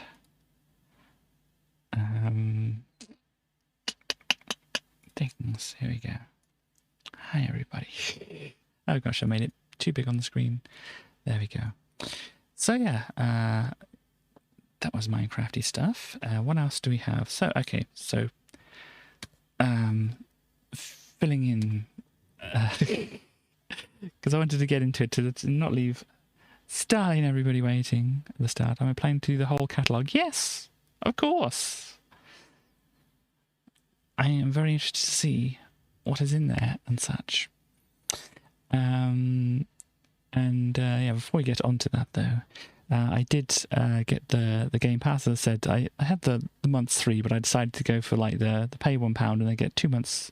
Pay £1 for 1 month and get 2 months free after that, so I can do some stuff like over, the end of this year and the new year and stuff like that. So yeah, we can have a look at that. We can have a look at the Alien Isolation thing that Sty was requesting there. I'd say probably after I return. I don't know. I mean, as I said, I could wait until I've looked at all the Amiga magazines leading up to the bankruptcy, and then around, as I say, Christmas, we could start the Alien Isolation, or we could start it earlier, because I don't know how long the game takes and stuff like that. I'll have to think about it and see what it's like. Yeah, so we can get into doing that request in maybe a couple of weeks, maybe a little longer than that, depending on what I decide. So yes, I got the Game Pass. So I looked into some other things. If anybody has any suggestions about games that they think I might like, obviously please do say so. Any things you think might be good to go on stream, please say so. I was looking yesterday at the Minecraft RTX, so the Bedrock version, not the Java version which we play on. Game Pass is yeah, not the Java version which we play on, but the Bedrock version, which is obviously the Java version is written in Java, which is a programming language. The Bedrock version is written in C or C++, one of them, which is a language which you can kind of like do faster things in and that kind of thing. But yeah, it's there's differences between the two versions, and one of them is that the RTX works with the Bedrock version, which they recently put. If you have Game Pass, you can play Minecraft Java and Minecraft Bedrock and the Minecraft Dungeons. I might have a little poke around with that to see what it's like. Don't know if it's quite my kind of game, but obviously this is the whole point of it. It's like if you said, "Are you going to buy that game?" It's like, no, I'm probably not going to buy it. It's C++, cool, thank you. If you said, "Are you going to buy Minecraft Dungeon?" It's like, nah, not really. But then it's like, oh, hey, you can have a little play of it and that kind of thing. You can get it for free or free or whatever. Then it's like, oh yeah, cool. I'll have a look at that now. Which, as I said, is kind of where some of the Amiga piracy arguments that are being made kind of slightly fall down. Not necessarily all the arguments that they make there, but some of the arguments make it's like, well, you should buy the games instead of just like getting them for free or cheap or whatever, and it's like, yeah, that throws an extra spanner into those works and whatever. But yeah, so I tried the Minecraft RTX, which I said I wouldn't have paid the full price for, but since I get to try it out and whatever, then it's like, yeah, cool, I'll have a go at that. I've had some very interesting things. Pearlescent Moon, who does some Minecraft videos and stuff like that, probably well known to people who watch like Hermitcraft stuff. I think Grian did something with, or has done some things with Pearl in the past and that kind of thing. But yeah, so we've also Pearl made a map, and I was just having a look around that and kind of like adding things, trying to play around the lighting, see what can be done. Unfortunately, I can't just like go onto our Java realm with the Bedrock version to have a look. Pearl is on here. She is. That's cool. It's hard to keep up with everything. Thank you for that. So yeah, we have that which I'm looking around at. I don't know if I'll do too much in it or not, but as I said I wouldn't have paid full price for Bedrock for just looking at that. But since I could have a little look at it and whatever, then cool. And I might go back to it now that I have access to it and stuff like that. But some of these things you've got to like try a little bit and then kind of walk away from and think like, Am I gonna use it? Can I use it? Whatever, and that kind of thing. Am I thinking about it when I'm not using it and that kind of thing? yeah, so I didn't feel like plunking down the money for that. But yeah, as I said, had a little go at it. It's interesting. Obviously, I had to play as another thing. Wouldn't play full price. I think, yeah, wouldn't play full price for it. But I've got I had a little play of the River City Girls, which is kind of what you'd expect if you've seen things like, as I said, River City Ransom, which it's obviously based on, or the sequel to, or whatever. You can imagine what it's like, or if you know things like what's it, Final Fight, is it Streets of Rage, those kind of things. You walk around, you beat some people up and stuff like that. It is what you kind of expect, and it's having a little play of it. It's got some depth to it, it seems, as well. And yeah, so it's just, if you like those kind of things, I think you'll find it enjoyable. There is the game I had way back on the PS3.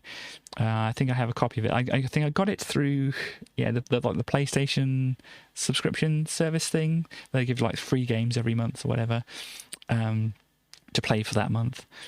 And so I played it for like that month. I thought, this is pretty cool, and then I bought the actual full version of it later on, but never actually got back to playing it on my PlayStation. But I, since it's available on the Game Pass, it's like, yeah, cool, install it. Did I say it's Need for Speed Most Wanted? I like that one a lot. It's got some similarities to like Burnout 3 Takedown, which obviously I've played on the stream in the past. So yeah, I was having a lot of fun driving around, racing, just searching for cars, breaking through billboards and stuff like that. It's just a lot of fun to do that kind of thing. And finally, I think, I don't know how long ago it was released. I think it's been like over 10 years now or whatever. But finally, I have started to play Skyrim as well.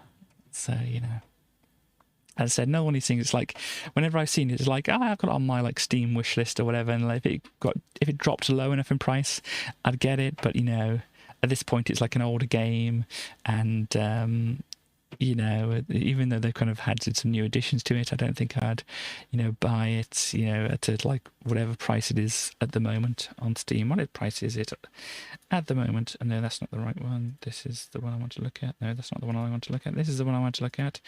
Currently on Steam, Skyrim in the UK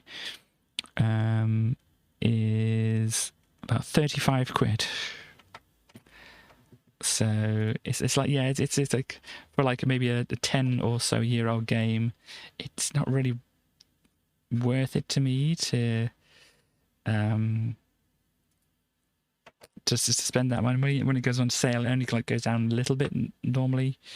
It's just like, gosh, it's never seemed right to get to the right price for me to actually spend money on. But since it was came along with this Game Pass thing, there's like, yeah, cool, I can have a little play of it, and had it obviously figuring things out and stuff like that and whatever. I probably, like, it's a lot of the ones I've mentioned is like ones I probably just like not necessarily stream, just play on my own and stuff like that. But if anybody's interested in me in watching me play any of those ones on the stream, obviously please let me know.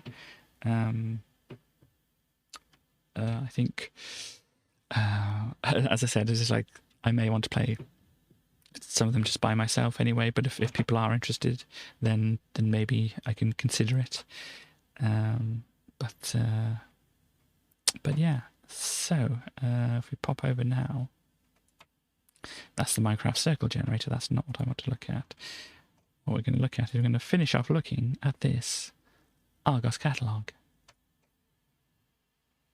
because we still haven't got on to the toys and games and electronic bits and whiz-bangs and whatnot, so we definitely need to go into those. And we've got here, in the one here, turntables, and I think Stars likes vinyls and turntables and things like that, so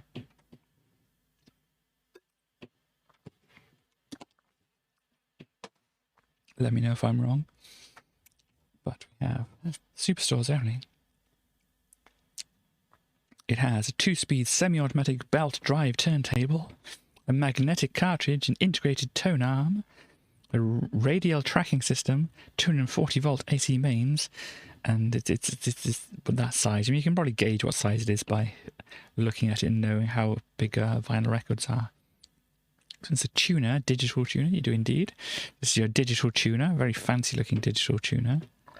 30 presets, 10 segments, signal meter. Wow.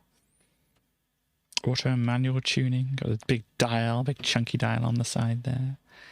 An amplifier. So this is basically your whole hi-fi system you can like stick together from these, I think. Yeah, here's your amplifier. 30 watt or 2 times 30 watts. That's could be fairly good for that. Let's see, single cassette deck.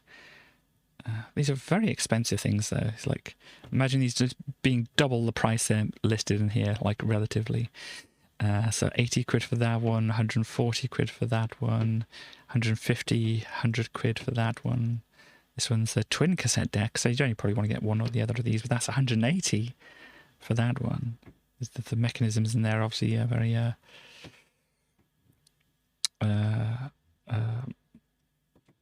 fancy ones or whatever. High-speed dubbing as well, you can get from there.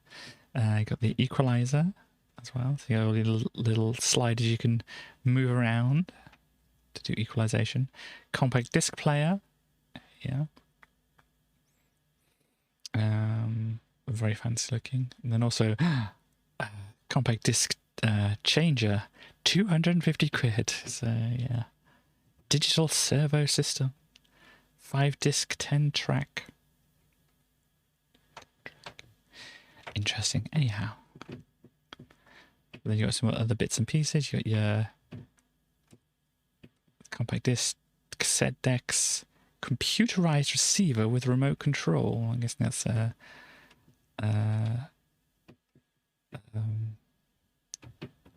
was thinking, hang on. Bleh, what was I thinking? Radio, but I'm not quite sure it is. Oh no, okay. Combined tuner and amplifier.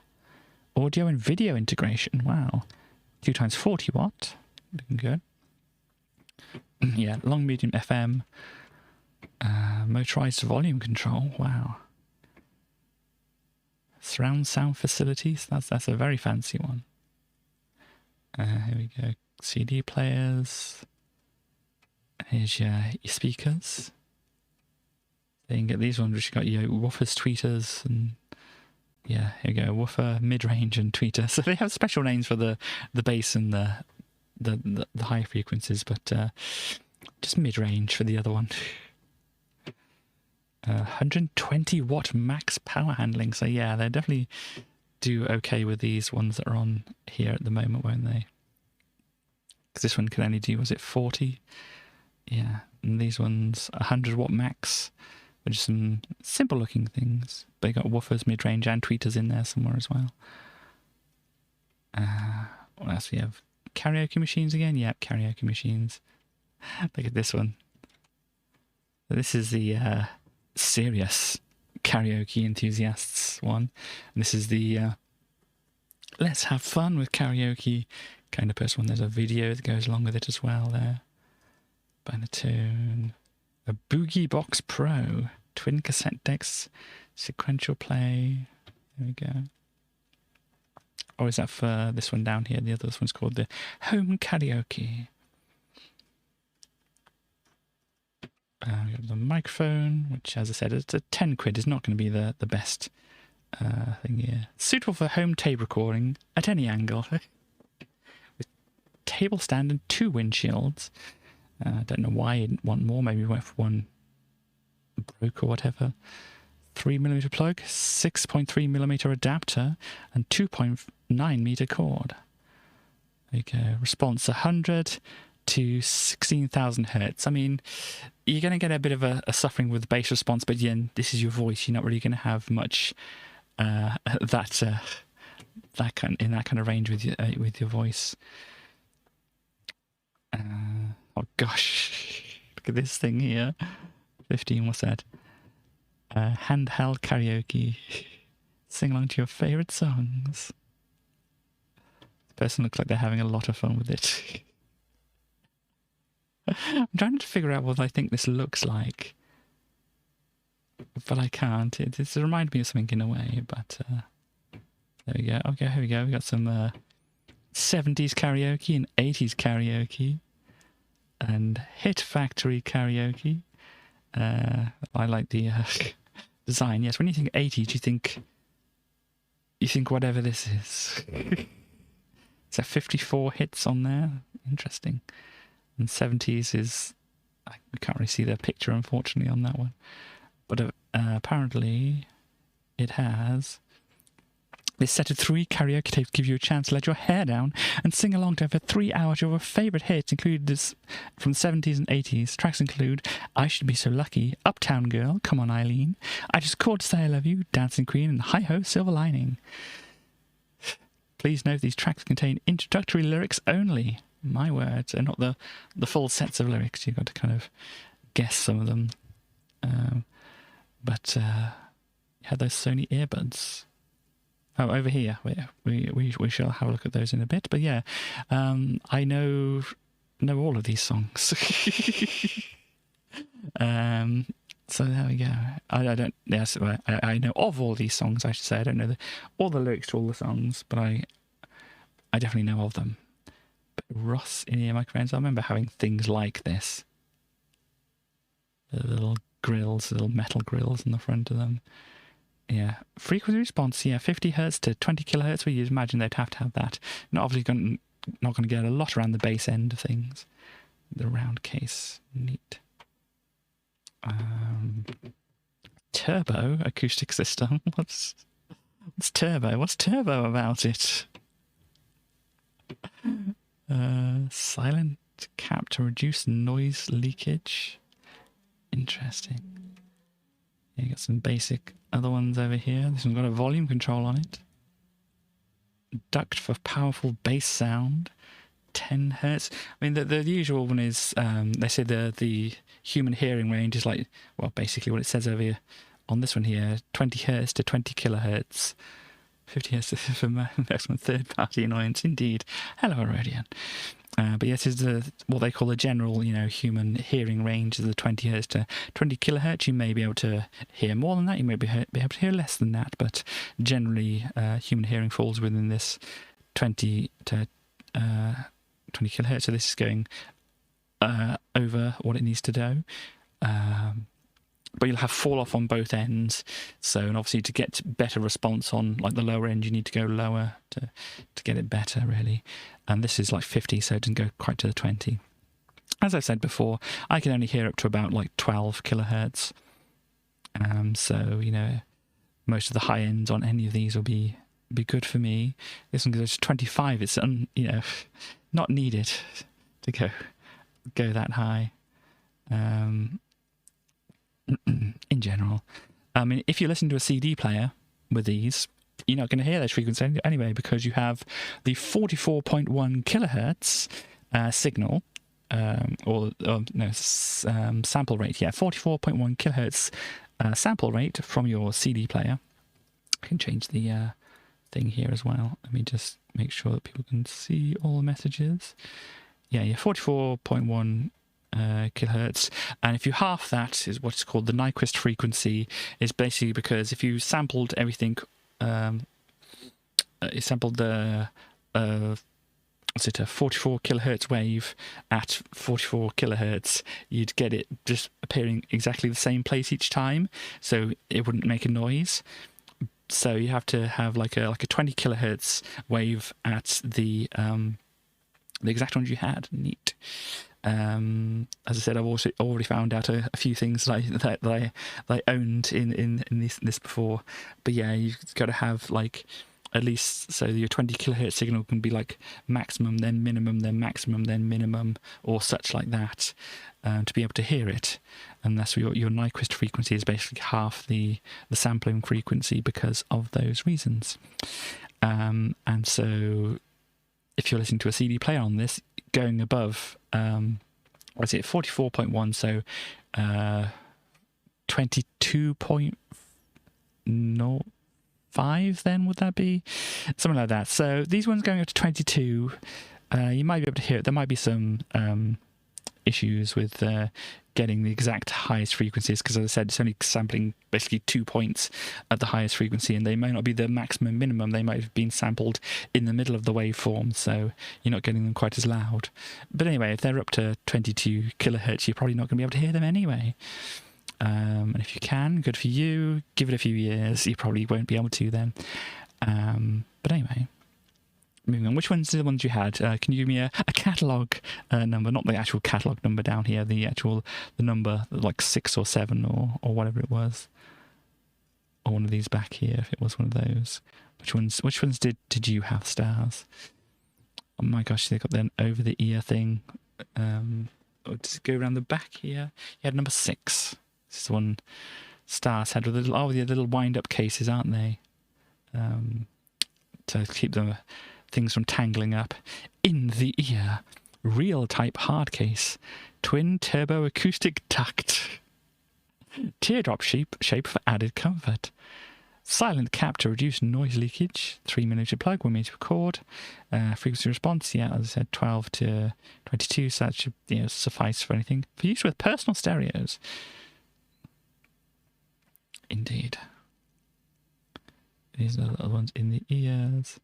They're alright. Yeah. These are even more fancy looking, weird angled things going on there. It says in the ear, but they look like they're sideways, and these too.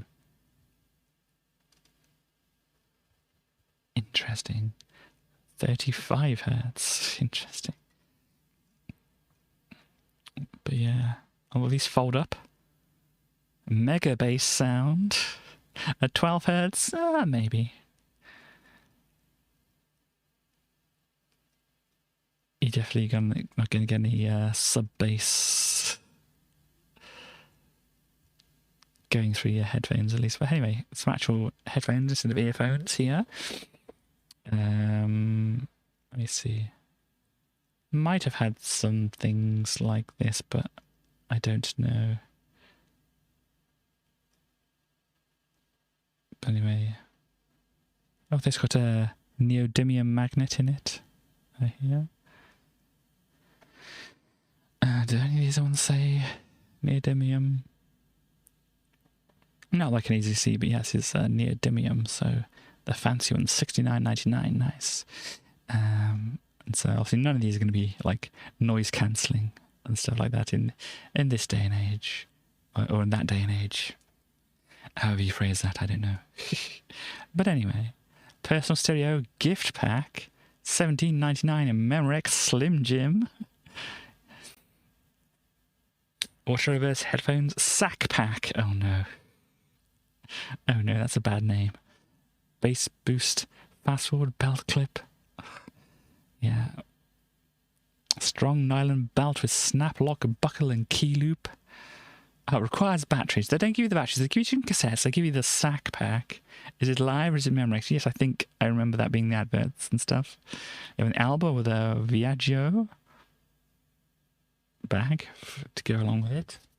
Hip bag carrier. They mean bum bag or fanny pack, depending on who you ask. But yeah, they have these gift packs, but they don't put batteries in them.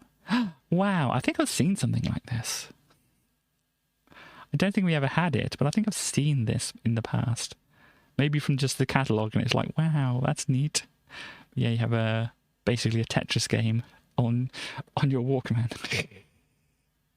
So you could either maybe listen and play the game, or both. That's 2 brick games. Wow.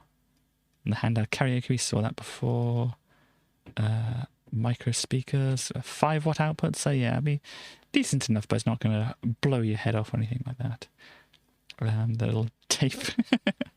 Oh, this is what the sack pack is. You put your tapes in here. You can hold up to 3 audio cassettes. Shower resistant, so if you want to take these into the shower, you can. Yep, and as I said, this is the thing I have right on the desk there. I showed it last time, shown it before and whatever, so yeah. I have this exact thing, still have it to this day. And some mini speakers here. What are these? Frequency response 250 to... Ooh, yeah, I would be able to hear the... that they're missing the top end on these ones here, because they only go up to 10 kilohertz. Maximum power handling. Wow. 200 milliwatts per speaker. Okay. Okay, thank you. Take one, tape into the shower, not me. I have my... yes, anyhow. But, showerproof is less than splashproof. I don't know what the model is I have. It might be later than this, but I have one in, I think, the boxes behind me and whatever. That's similar to this kind of thing. It might be an Alba one. But, showerproof is less than splashproof. Okay. That seems the wrong way around to me, but I've got a radio. This is just a radio. Don't get water near it. Okay. Dang. My dreams of listening to my karaoke tapes in the shower dashed. Another personal radio. It's a Walkman personal radio, but it's just not actually a Walkman as in cassette player. It's just a personal radio. There we go. Some more things. Actually, cassette players. I have had one in the past with like a radio and cassette player all in one. As I said, I'm not quite sure what style it was. And you can like record things as well on this one. It has a radio too. Wow, that's like getting high end here. What is this over here? Foot switch as well, is that? Hang on, let me have a look. So you have the headphones and whatever this thing is. So you got the wave bands, basically. Stereo recording facility. One touch record, cue and review. Pause control. Microphone and stand. Is that what that is then? This is a microphone. Odd looking microphone, but cool. It has a digital display on it. My word. This one has some fancy dials on it. It's got mega bass apparently. What else do we have? Some other stuff here. Other stuff there, more things. I think that looks similar to what I had. I don't know if I had the exact thing there. I don't know. I'll have to unearth things at some point. We can have a look, but not today. I always, saw these things. I never actually had one with one of these kind of things on it. Play and stop on your little remote thing attached to the headphones. CD storage bag. Wow. Oh no. I mean, I suppose. Yeah, but wow. That's a wow. I'd never considered this. But yeah, I can see why. Yeah. Wow. Link your portable CD player into your existing car radio cassette. Power adapter connects to your car cigarette light socket. Audio converter cassette slots into your existing radio. Anti-vibration flexible mounting arm. Wow. See, I had one of these little, car cassette adapter things, like the wire on the end to plug into like my iPod before. But I never considered. I mean, it makes sense that these would be available, doesn't it? Especially on the anti-vibration arm. I'm guessing this is going to still shock it and everything like that. I mean, because that's the problem with like any CD players in cars. If they don't have like a read ahead function to them, then any knock is going to like just misalign the laser for enough time to be audible and stuff like that. And for it to like lose the tracking on it and have to whiz around and trying to find it again and that kind of thing. And so it makes sense to have an anti-shock kind of arm to it, but I still think it's gonna do something, but it's still not going to stop it, is it? I mean, as I said, you need kind of the read ahead things to actually work, or just not use CDs. But yeah, that is amazing idea. Gosh, this is a chunky compact disc player, isn't it? This one even has a display on the side because it's so chunky. Wow. Extended playing time from batteries, giving up to 12 hours. 6 AA batteries, apparently, you need for this. So yeah, so that's where some of the space is going towards. 6 AA batteries. LCD display. We'll connect to home audio systems. Lead supplied. Yeah. When used with items number 2 to 6 on page 508, forms a complete CD system. Carry case and strap. Gosh, you wouldn't want to put this on a strap, would you? Gosh, just imagine. So what's it? 508. Yeah, we're going on to it. So items 2 to 6 on 508. So we're going to be coming up this here. So 2 to 6. These ones are going to form your complete CD listening system there. Let's see, you got some more CD players. I mean, CD players look like CD players. Some of them are a little different, like this one, very square looking one. Yeah. But yeah, so it basically says, pick one of these speakers to work with your CD player. These ones have stands to stand on. 12 watt, I mean, I don't know if it needs 12 watts. Doesn't say it has separate, individual speakers, just like that. Looks like there's a one in there. So you're not going to get a lot of good frequency response out of those. But yeah, these like car ones as well here. I think these are car ones, aren't they? 30 watt, 50 watt, 70 watt, 60, 120 watt with the good ones.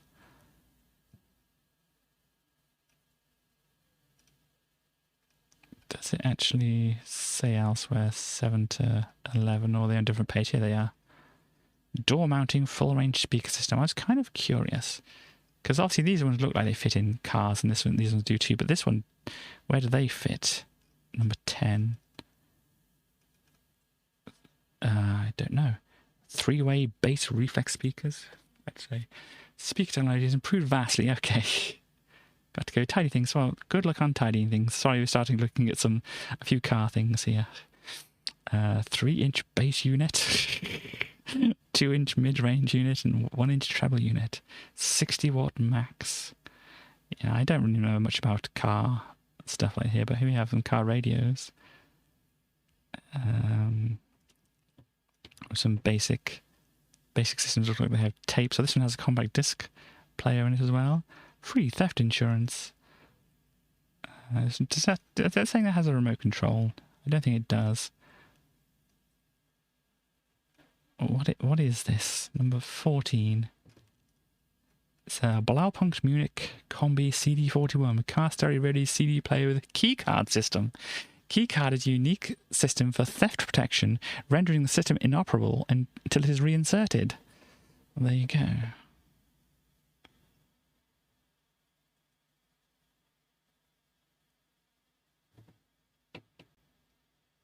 Yeah, 1 year theft insurance. From that, yeah, the connecting kit over here. Car audio. What did it say? Fade on 4 speaker systems. You can adjust the sound balance between the front and back speakers. Audio seeking. The radio automatically seeks the next strongest signal. RDS displays the station name and maintains your chosen station automatically when traveling through different reception areas.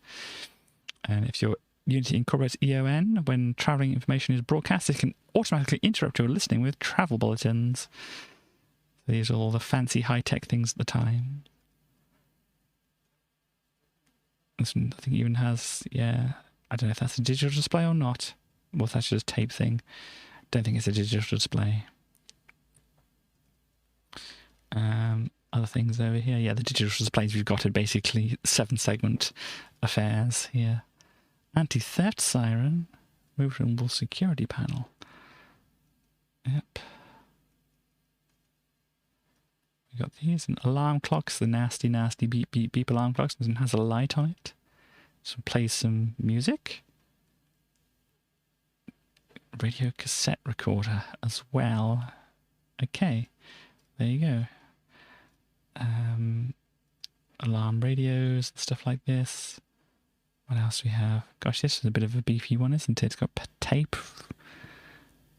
radio as well and stuff like this. It's a cute little one. Dual alarm cube clock. Sleep, snooze. Ah, gosh, I think this could just fill up all these bullet points with things like this. Sleep, snooze, have a nice nap, nighty-night, and things like that. Gosh. Doesn't quite fit in with the whole SCP thing, but I think it would be very entertaining. Okay, we got the Best of Roy Orbison. We've got Buddy Holly as well. 3 tapes on there. Teenage Rebels. You can see what we've got here. Number 3, Teenage Rebels. Won 60 original hits from the 60s and 70s by artists such as The Tremolos, The Kinks, Mungo Jerry, The Searchers, Procol Harum, The Move, Joe Cocker, The Yardbirds, and many, many more. Those Teenage Rebels. With their cars. Yes, we have Luciano Pavarotti here. Rock and roll, giants of rock and roll here. I have the other karaoke thing. Oh, you didn't get to see this before. This is apparently what the 70s looked like. This is what the 80s looked like. I don't know where they got these from. Oh, it's only 15 hits. I thought it was more than that. I read it wrong before. But yeah, who's the giants of rock and roll here?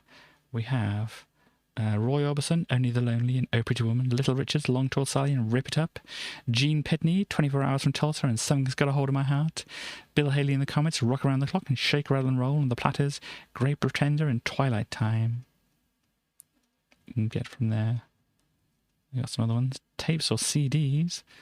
You can get Dance, Soul, Hot. What's Hot? Number 9. Synthesizer Magic Hot. Electronically synthesized versions of greatest pop hits. Okay. Winds of Change, Senza Uno Dollar, Don't Let the Sun Go Down on Me, Everything I Do It for You, Nothing Compares to You, and A Groovy Kind of Love. Synthesizer versions of them. To not pay too much royalties to the artists. The world's greatest classics. Interesting. What is a greatest classic? Oh, Beethoven. Hang on. Yeah, that's fine. For some reason I thought I was looking at karaoke things, but no, we were just looking at just basic CDs. So yeah, your karaoke version of the Moonlight Sonata. Have a go. But no, this is what this is. These are just normal CDs, not karaoke ones. Okay. Some Motown ones as well. What they got on the Motown? Diana Ross, Jackson 5, Four Tops, Marvin Gaye. There we go. Oh gosh, of course we have Mr. Bean. The exciting escapades of Mr. Bean there. And One Foot in the Grave. And Only Fools and Horses. Very, very classic British stuff here. That's it. The Tale of Tom Kitten and Jemima Puddle Duck. They're very cute over there.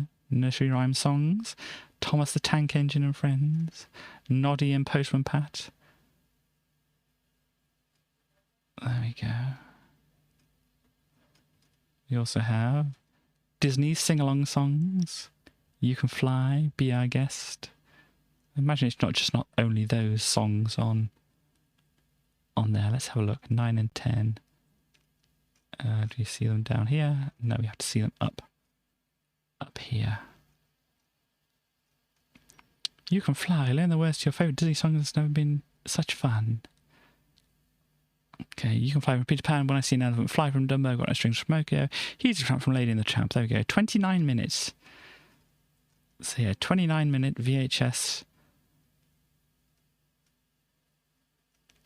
There. Got Robin Hood, Basil the Great Mouse Detective, Peter Pan, and Winnie the Pooh and Tigger Too. A bunch of things from Sesame Street as well. It's just books and tapes. Can't see. We've got a Bird's Best Friend. What's in the Attic, I guess this is. Earl on Sesame Street or something like that. Early Bird? Maybe? I don't know. There's some Disney things here as well. What are these? 16 and so. Booking cassette. There we go. Oh yeah, nursery and toys. These are nursery things aren't going to be terribly interesting. If anybody wants to really look at any of them, they can let me know, but I don't really think they're going to be super fascinatingly interesting here. I mean, apart from this would be awesome to be in, wouldn't it? They need to make these for adults, don't they? I think that'd be fun. Yeah, the intercoms for your baby and stuff like that. Gates, fire alarms, obviously, or smoke alarms, obviously very important to have around babies. What kind of toys? So we were kind of having a look at this before. Number 13 here. It's a first touch tape player. Secure cot attachment. Features adult controls to soothe newborns and baby controls to entertain newly sitting baby. So there you go. You push it. It makes some sounds when you push the buttons. Wow, look at these things. I remember having a thing similar to this. Definitely like the rotary phone thing, and things go ding and whiz and clack and whatever. I remember having things like that.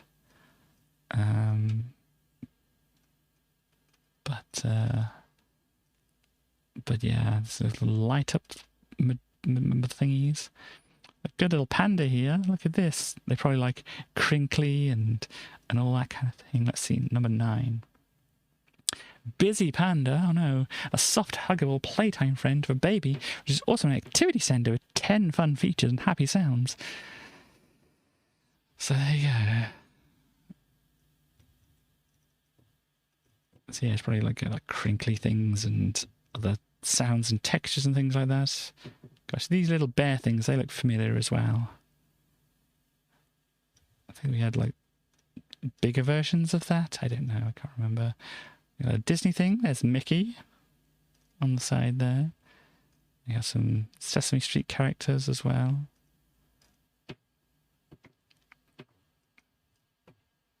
These are pretty cute. Is this like Matryoshka dolls here? Area 23. Nesting farm animals. Yeah, there we go. You get your Teddy Ruxpins at the bottom there. Didn't have anything like that myself. Cassette recorder. I only had like one of these simple cassette recorder things like this. Just look at this elephant. That's neat. Tether and spoon. Gosh, where's my tether and spoon? Remember seeing things like this around as well. Pretty neat. It's like the just got lenticular things, I think, on here. Kind of animate. Yeah, can be animated, so it's going to be the lenticular screens and things like that. Some cassette players, 3 blind mice pocket radio. Gosh, this radio's dull. It only plays one song. Ah, yes. My younger brother had one of these. Wonderful. Wonderful. You squeeze them, and then when you let go, they go...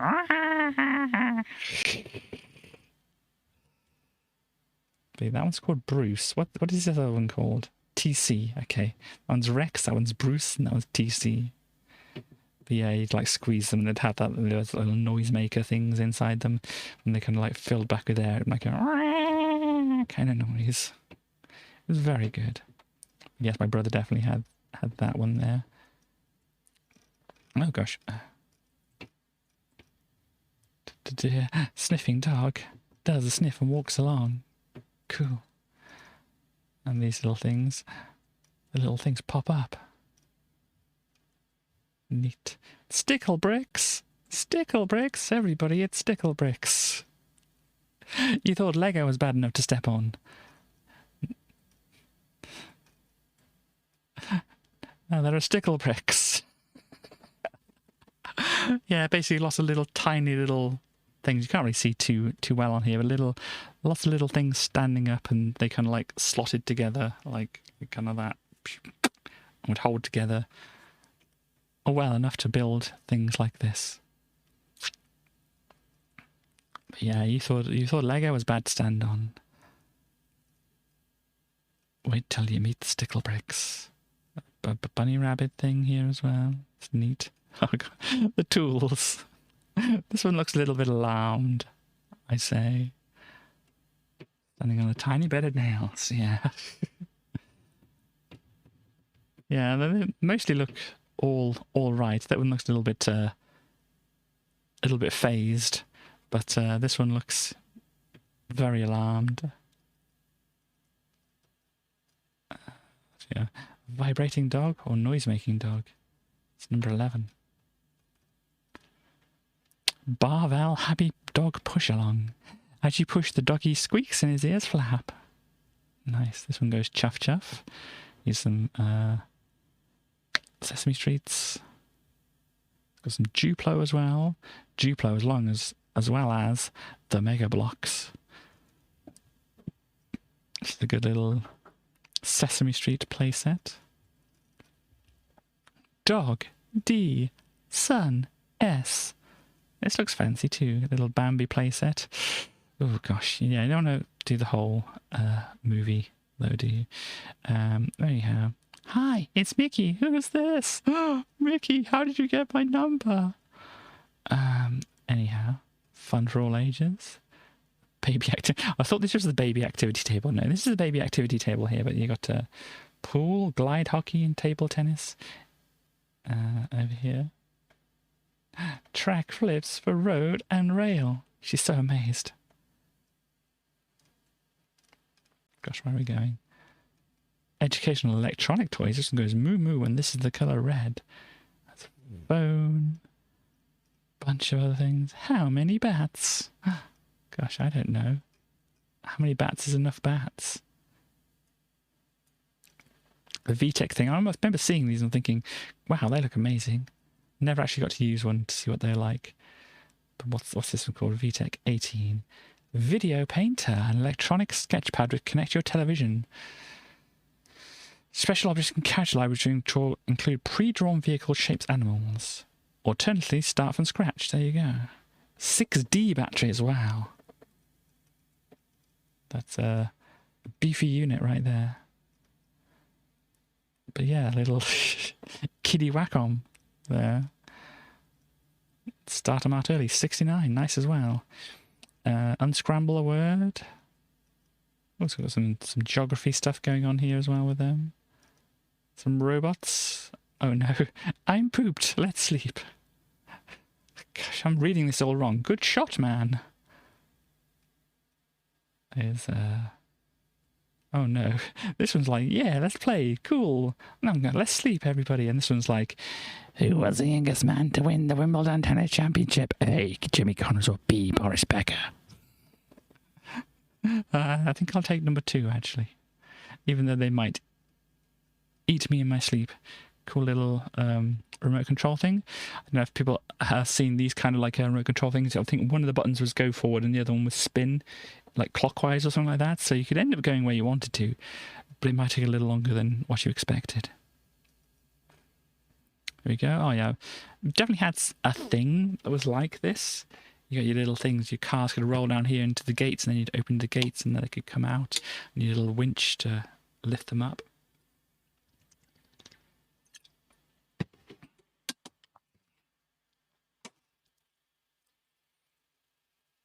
We have Noddy, more Noddy, but gosh, Cadbury chocolate shop, look, you can get some tiny chocolate bars along with it. I mean, that should be filled with chocolate, really, is what I'm thinking. But yeah, and surprisingly, it may surprise some people to know, I never had one of these things. It kind of seemed pointless, you know. If I was going to have chocolate, I'd have more chocolate than that. Smoby Golf over there. Whoa, partner. We have a bubble saxophone. A Spellmaster. I think we had something like this. Yeah, because they had certain pin patterns on the back of the plastic shapes, and then the cardboard. You can kind of see it here. The cardboard has certain hole patterns in it, so only the certain letters could go into the certain places. So then you try and spell the word, and if it wouldn't work, it wouldn't do it. There's an alphabet on tape here. Gosh, look at this. Thought it was some kind of robot, but no, it's a... Oh, wow. This is interesting. You got your... oh, no. How to be like Mummy and Daddy. Your video cassette recorder, your passport, of course, your clapperboard, your phone, your credit cards, stuff like that. 8, what do they say about it? Petite TV reporter, zoom lens, Activity camera, built-in lights and 2 colour filters. Cassette contains clapperboard, notepad, pencil, passport and press pass. Also features fold-away telephone. 2 world clocks, pretend microphone and map of the world. Converts to a ground satellite station with realistic transmission sounds. Wow. That is something right there. What else do we have? Oh yes, the Viewmasters. And probably a lot of people are aware of the Viewmasters. We had one which wasn't quite as curvy as this. I think it was obviously an older model and whatever. Still did basically the same thing. If anybody doesn't know about these things, you have these little discs, they pop in the top there, which means your eyes would like have lenses focusing on like this one, and there'd be like 3D ones, so one would be taken like at this angle, one would be taken like at this angle, so you'd be able to see a 3D image through them, and the light would come through these, so you've got to like stare at like a light source like out the window and flick the little lever on the side to make the disc rotate around and such like that. But yeah. They did call it a Viewmaster here, or is it knockoff Viewmaster? No, it is a Tyco Viewmaster. With Beauty and the Beast.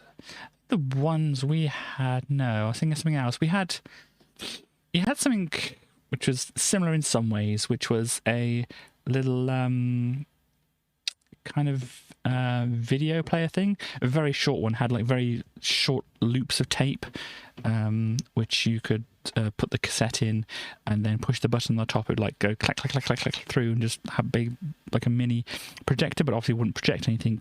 You'd hold it up to the light like a Viewmaster to be able to see the picture through it, whilst the little videotape, or not videotape, the well, it's videotape, but it's not, you know, VHS video. It's the what do you call it? Movie film kind of stuff going around in it. And we had one for, what's it? Peter and the Dragon was one of them. I remember that.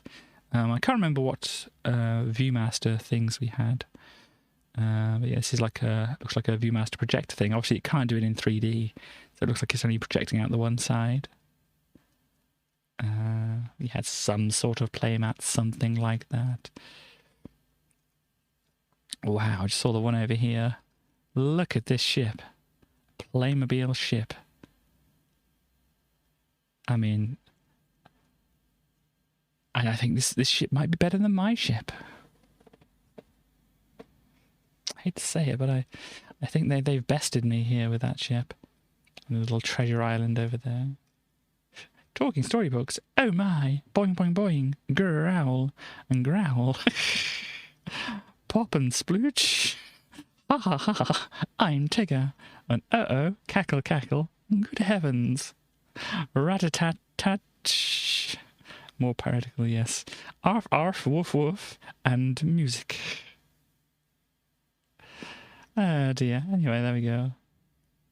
Does this one come like a big bird in it? No. I thought there's a big bird statue. It kind of looked like it from there, but no, it's just a book. I remember seeing cards like this. I don't know if we had them or whether they were like a play place that we went to. Spots alphabet floor puzzle. May have had that. I don't know. Thomas. Here. Adult imitation. You can work at a post office if you want to. You can... Hang on, what are they? 11 and 12. They're on the other page. Why did you do this, Argos? Post office and just office. Okay. So this is your post office playset. So you got your stamps, your letters, and tape and various other bits and pieces. And this is just your general office playset, where you've got a phone and whatever. You get a phone in the other one as well. But yeah, you've got just similar things, but slightly differently themed. Manual toy typewriter. Check out if you want to fantasize about working at a supermarket or something like that. Gosh. You can do so and type in your information into here. Don't know, do they even have barcodes at this point? I don't know, because this one's even like a super fancy one with a change sorter here, and they don't even seem to have like barcode things on them. So I don't know, maybe that wasn't... When did barcodes come into UK shops? I don't know. You can tend to be like a builder or a crane operator, various other things. I think I've seen those kind of things out in the wild, but I don't know. Your trans cooking set over here. Fake foods. Yeah. You can pretend to be a mummy as well if you want to do so, or daddy, depending on who you are, or parents if that's your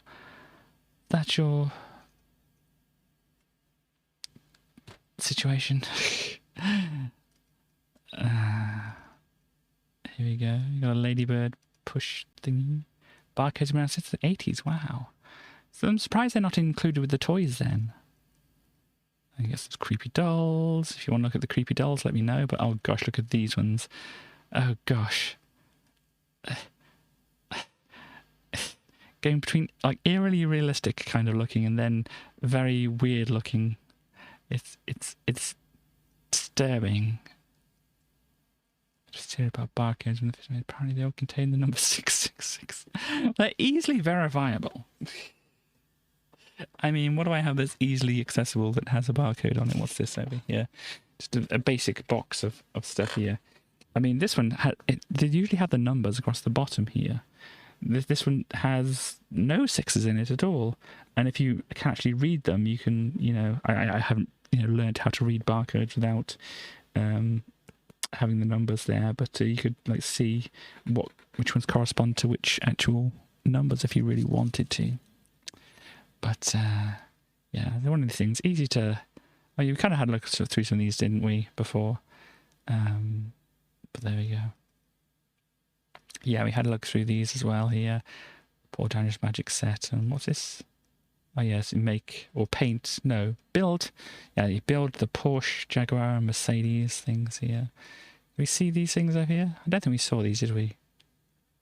Glass painting starter kit, introductory craft, country craft, flower preservation, candle making, calligraphy, lace making. Wow, home fragrance. What is lace making? Is this... I don't know what the things... I mean, I know you can do things like that with tatting or whatever, but I don't know if that includes those kind of things. Ah, yes, I think my younger brother had one of these. The Colour Blaster. Basically like an air painter, whatever you call them, whatever the actual names are for those. But yeah, you'd pump up the reservoir here by just going... You'd put whatever coloured pens here into this thing, and you put stencils on the thing here, and yeah, you'd make your things. Etch an egg, yeah, things that rotates eggs around, and you can draw patterns on them and stuff like that. Spirograph, yeah, we had a spirograph. This is a very nice trans one as well. So yeah, spirograph. I'm sure a lot of people are aware of spirographs. Oh wow, they even had like a little knitting thing. Did I accidentally bump a thing which changes my thing? Maybe. We had airbrush pens which you blow in. Yeah, this is obviously the kind of like similar idea here. Did I don't know. It feels like I've changed the DPI of my mouse, but I don't know if I have. That seems a little bit more controllable, I think. I don't know. Anyhow, carrying on. But yeah, number 13, Petite Singer Toy Knitting. That definitely seems to have changed somewhat. Toy knitting machine. No, I don't know how to... Feels like things have gone wrong. Yeah, or is that the thing on the top which does it? Ah, no. Gosh. Oh, that's the thing on the top that does it there. Maybe I accidentally knocked that.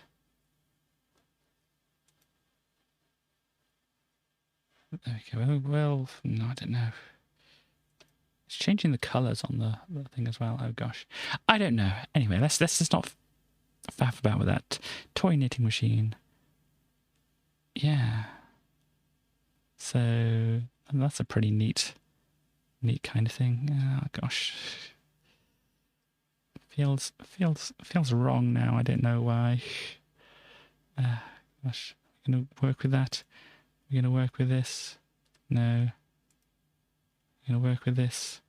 Let's work with this, shall we? Apologies, everybody. I'm having trouble with my mouse DPI for some reason. Expensive nowadays. Yeah, I haven't really tried. I know you can get those like rotary ones. Forgotten what the names of them are, but you can kind of get those for doing like similar things. But yeah, I hadn't looked at getting anything like that. So I don't know, but yeah. Shame. I'm imagining you were kind of like interested in having ones whenever your Prima, obviously like clay modelling kind of things here, I think here.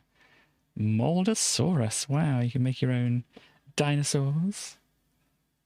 Crayola. Are they crayons or sticks? Where are we? Mold and colour your own dinosaurs with Crayola's new air drying modelling material. There we go. So they're not crayons. But there we go. Oh, we had something like this as well. And not with a printer on it, I don't think. It's just a very simple, transparent material, like hovering over another material. And when you push down with the stylus on there, it like connect the two materials together to make it darker. But yeah, we didn't have one which printed things out. These are very fancy. Yeah, I had one of these Magna Doodles, very fancy. Of Etch-a-Sketches, where you use little things to draw things. Obviously, what it does is just controls one of the knobs, controls the up and down, one of the controls left and right of this pen that kind of knocks away all the shiny material from the surface. And then when you shake it, it like just reattaches from static electricity and stuff like that. This Magna Doodle is obviously something slightly different. It had little kind of cells, and in one side of the cell you'd had like iron filings or something like that, and the other side you wouldn't. And when the iron filings are over here, you wouldn't be able to see them because they'd have other stuff in front of them. I think that's the way it works. But then when you put a magnet in front of them, it would draw the iron filings forward, and then you'd see like the dark patterns here, which you can see on here. So you had these stylus, you had a few little like stamp things you could use to make things. It'd be like covered with lots of these little cells, and then you have this little thing at the back to wipe back and forwards to reset it, which I think is basically just a magnet on the back which pulls the iron filings through the other way instead. But yeah, I had one of these.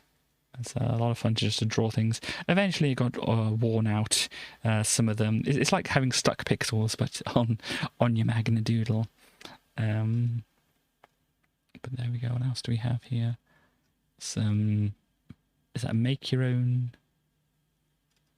things and paint them and stuff like that? What are we, 18? Disney plaster and paint set. Yeah, so you mould them and then paint them. I was never very, very good at that kind of thing. Cool. Look at this nifty little skull. So you've got a bear, a train, a skull, and whatever that is. Brilliant modelling. Oh, Fimo. So yeah, it's just modelling material. It's not plaster. It's just modelling material. Arts and craft. Yeah, that's your Etch-a-Sketch right there.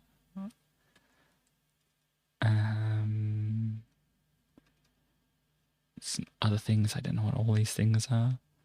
Light Fantastics. What is that? 25. Oh gosh, come on. Go the right way. 25. Where's 25? Oh, over here. Make amazing stickers that look like stained glass. Okay. Using magic pens and wait for it to dry. Interesting. So it's kind of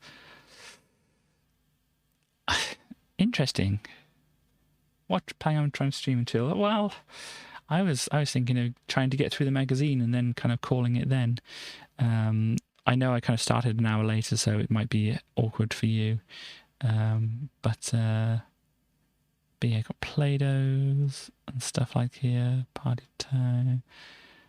I remember seeing this, at least in the advert, you'd like put your little picture in there and kind of rotate the wheel to be different. Dresses and things like that, wouldn't you? I mean, I never used one of those myself, but that's as much as I understand it. I had a Mr. Frosty. I don't know if the Mr. Frosty I had looked like this. No, I don't think the Mr. Frosty I had looked like this. It was more of a basic-looking Mr. Frosty, which you could see the little grater in the middle. Because what you do is you stick ice in the top, you push down on the hat to make it, push it against the grater thing, and you turn the handle at the back to basically shave the ice. And you could also make little ice lollies and things with it as well. Did Mr. Frosty break? I don't recall it doing so. As much as I had it, I remember it working very well. As I said, it was an older design than this that I had for my Mr. Frosty. I had, one of these as well, the Lights Alive. Basically, what this would have been is you'd have like a felt backing with like little cross things cut out of it, and then you'd have these little plastic beads which would normally sit in front of it, or if you push the plastic beads through, obviously it would push apart the black felt at the back, and so the light that was in the back of it could shine through.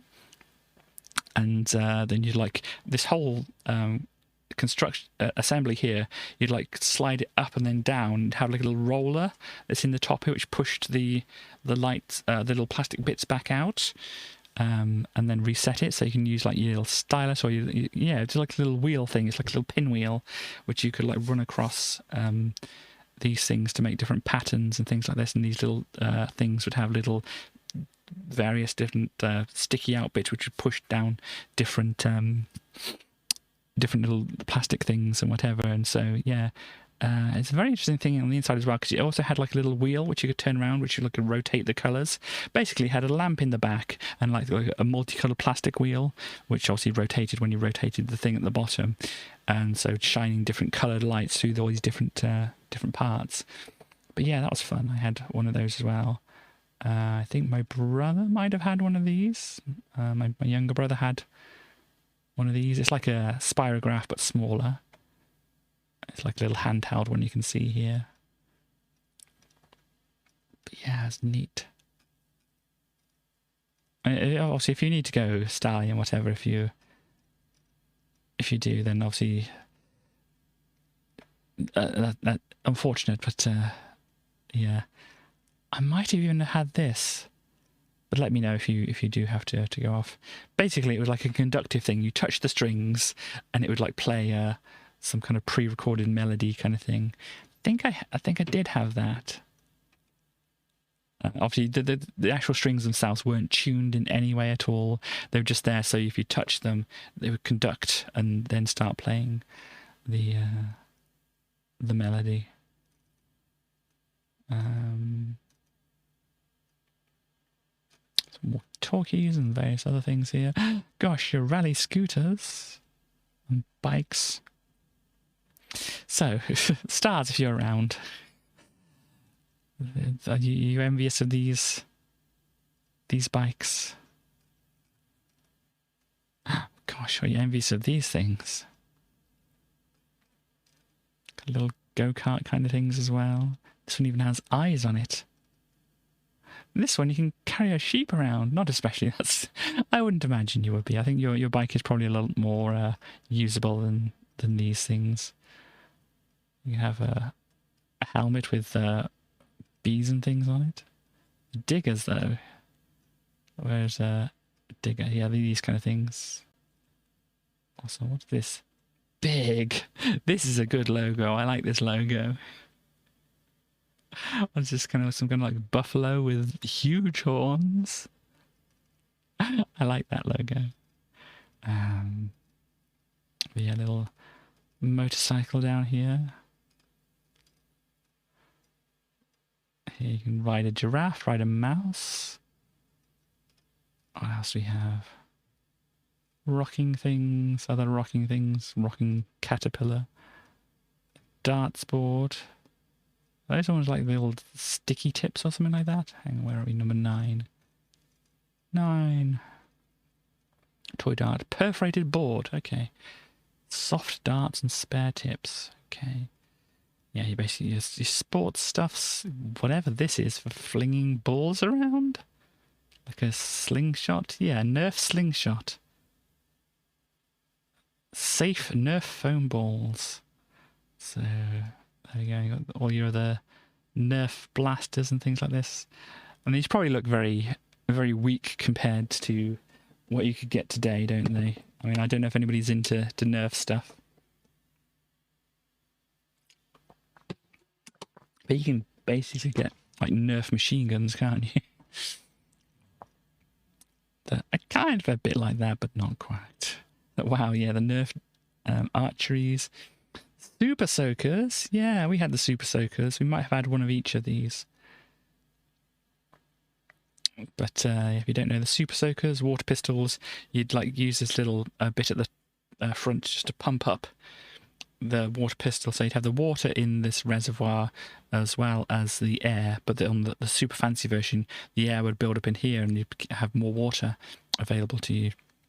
So you'd pump all the air into it to build up the pressure, and after you push the trigger, it would like fire it out better than, you know, those little dinky squirty water pistol things. And whatever. Yeah, roller skates. I didn't really have much luck with roller skates and things like that. Slides, activity things, playhouse things. I never had one of these myself. I think I went to somebody's house where they had one of these, but never had one of those myself. A super garage thing for the Matchbox cars there. Even more super things. Wow, look at these. And the little things. I think we had something like this as well. You just like eject them. Oh no, this is just a drop of them.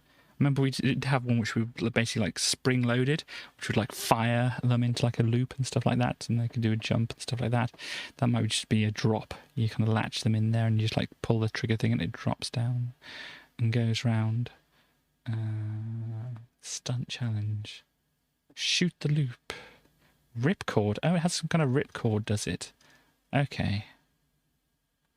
Not sure how that works. Maybe just for the little vehicle itself, and then you release it. And it kind of gives an extra kick from dropping down as well. Okay. Oh gosh, please helicopter, no. Oh yes, these. I think we had this. The AFX Vertigo set. So basically like a Scale Electrics kit. But, you know, it had all these twists and things on it. Yeah, I think my younger brother had this. Gosh, that was a lot, wasn't it? But yeah, my younger brother had this. Probably my dad saw it as well and thought, yeah, that looks neat. I can play with that too. So that's maybe why my younger brother got it. But yeah, you got your, you know, all kind of like racing things. You got your loops, then you got those very one you have to go a bit slow on here, otherwise you like fling off the side. Here you got your hairpin here around another loop at the back. It's kind of like got a protective wall here, but depending on which car you were, which track you were on, that wall might have helped you or not. And you come here, or it looks like you'd be going the other way, but anyway, you can come up here around another one of these things down. And oh gosh, I don't know where this is going. I'm lost. This is Asherian. I'm completely lost. Hang on. So if this is the arrows go both ways now. Oh gosh, this is the Escher's staircase of tracks around here. Definitely goes around up here, around the hairpin. Definitely looks like it goes around here, up here, down here, around here. Then it goes to nowhere. What? Where does this other part go? It goes up here, round here, and up here and down. Hang on. And then to no. Hang on. So starting on here, let's go this way. This way, we go up here, down here, up here, down here, around the front, around the back, up there, down there, up, round, down, up, then to nowhere. And I forgot which way we go, but that if you go the other way, you just go to the... Do we go back on it? Did they go back on them? What is happening here? I'm confused. Oh gosh, they've Eschered it. No. And yeah, there's some other things here. So stars. You have your Scale Electrics, Mighty Metros. Don't know what those are. Grand Prix, accessory kits. Wow, like your minis, your Porsches, your Rally E. Don't know what those are. And the Le Mans 24 hours ones here. Road racings. And sports prototypes. Also, Jaguar Challenge with Mega Sound. You still have yours. Wow, which one did you have? There's your Jaguars. And Intercity, you got train sets as well and things like that. Do you have anyone particularly of these ones? Or did you have many of these ones? Yeah, the F1 one. Okay. Where, like the Grand Prix up here then. So Stars had one of these. A simple figure 8 scale electric set. We had, like, yeah, one of the basic scale electrics. Oh, it's not this one. Okay. So, yeah, we had the basic, like, scale electric set like this. Chaos. Behave. Oh.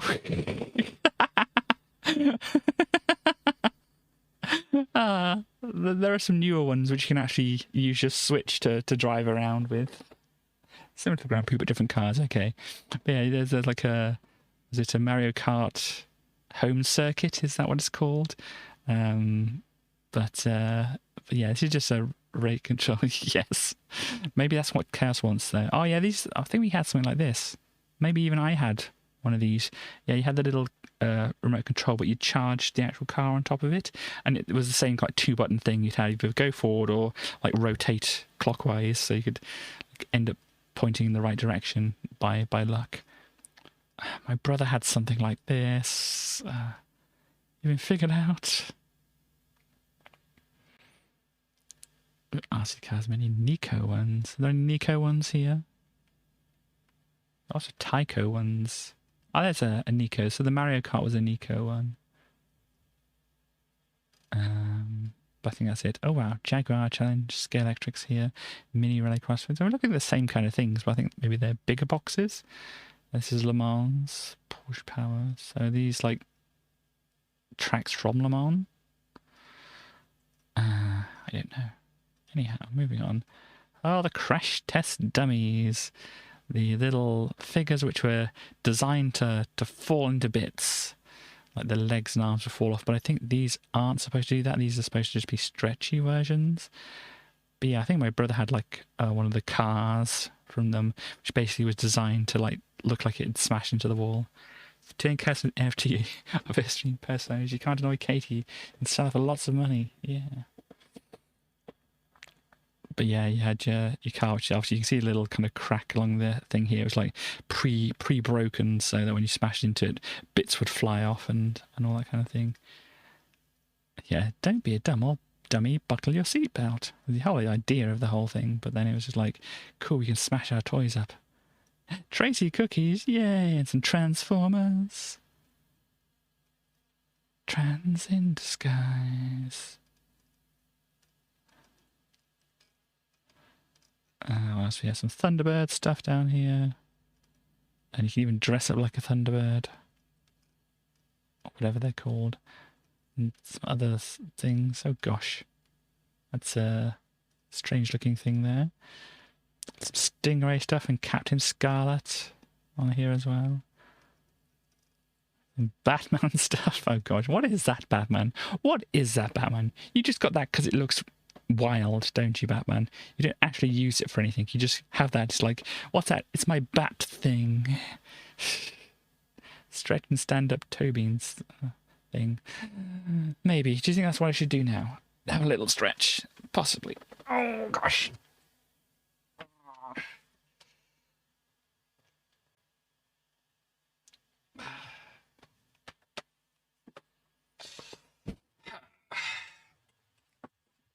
Is that enough of a stretch? Oh dear. Let's have a look. Maybe, I was thinking like maybe can like rework some of them at some point because you know, people haven't really been using them so much, and you know, there's possibly some other things we could put in there instead, which might be a bit different and interesting. Star Trek: The Next Generation. We have a Data who kind of looks like Data. Well, obviously I identified them as Data, so there we have a Picard as well, which is, you know, a reasonable thing, and oh gosh, what's his name? It's Jonathan Frakes, but I can't think of what the actual character's name is. But yeah, but there we are. Action Man, which I think was the UK version of G.I. Joe. So if you're thinking, gosh, these look a bit G.I. Joe-ish, then that's what they called him here, because William Riker, yes, thank you very much. Yeah, this is what we called it here, because it didn't make sense to call it G.I. Joe, because nobody in the UK would have understood what that meant. Oh, look, we have a Hasta la Vista Baby, Arnold Schwarzenegger, and this is the thing I had. I mean, if you know me, you might think, this is the thing you had, Katie? But yeah, I mean, for some reason I had this. Basically, what it is you have some kind of like stuff. I think this is the pot of the stuff, which is kind of like a fleshy kind of material. Where if you mixed it with water and let it set, it was kind of like a gel or something like that. I don't know exactly what it was. But you put your little Terminator figure in it. Like this, it'd be like basically the skeleton of the Terminator. You'd set it into this thing and clip it to make sure it was all clipped tight. I think now actually you fold it up and slide it into this thing, so it'd be clipped tight. And then you'd pour your liquid into the back here or plunge it down, and it would like fill up in here, and then it would like cover obviously the skeleton of the Terminator with this fleshy type material. And you'd let it set, and you'd take them out, and you'd say, "Hi, I'm the Terminator. Hi, I'm not the Terminator. I'm just a normal human being doing normal human things." And then one of these implements down here would stab. I'm sorry, I haven't had the mouse clicked on there. So yeah, put stuff in here, plunge it into here, fill up, and then let it set. And you get one of these implements, and you'd like attack your Terminator with it, and a bit of its flesh would come off, and you'd see like the robot underneath, and like, "Oh no, you're not a human. You're actually a Terminator." And you'd like pull all the flesh off them and stuff like that. It was interesting. As I said, if you know me, you'd think, you had that, Katie? Because generally I don't like, slimy kind of things and whatever, but there you go. Oh no, it's the dinosaurs. I'm the baby. I'm hungry. Feed my mouth.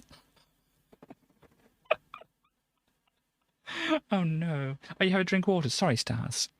I did not notice the drink of water, but I will have a drink of water. But yeah, stand up and stuff like that would be a good one as well, I think, probably.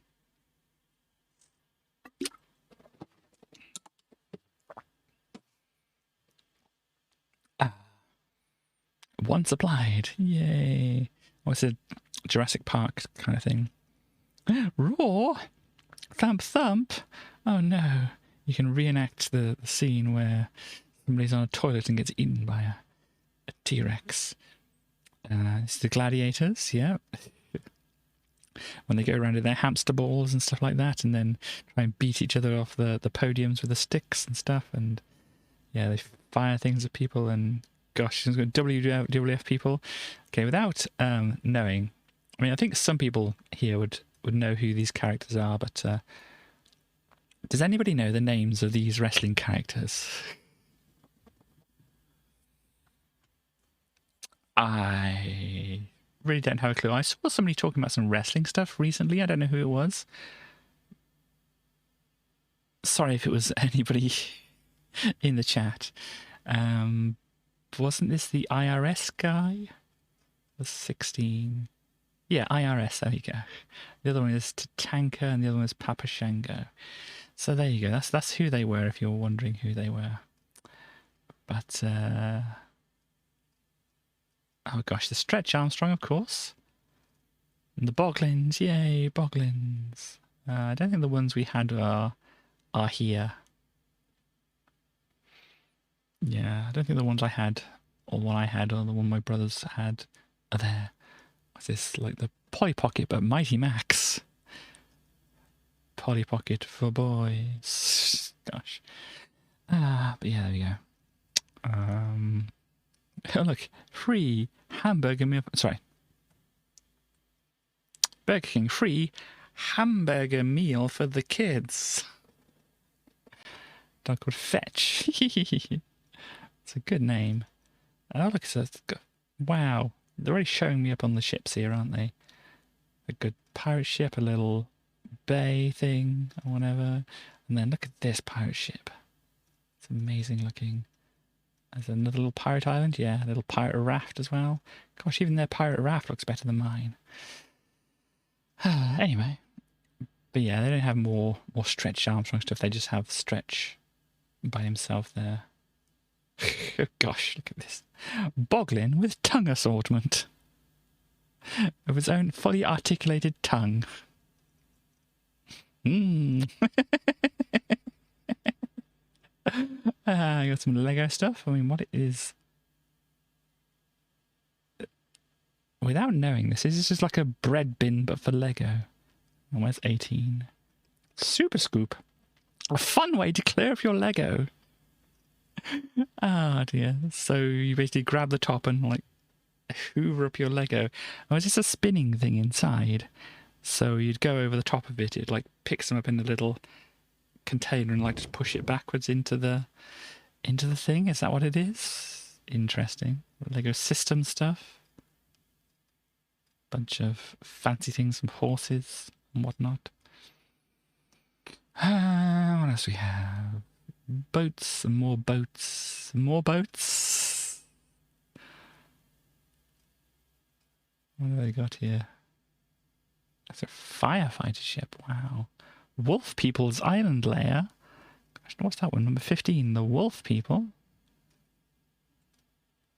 Ah, what they're wolf. But they do have one of the glow-in-the-dark ghosts there. Which is neat. So the Technics. I never had any of the Technics stuff myself.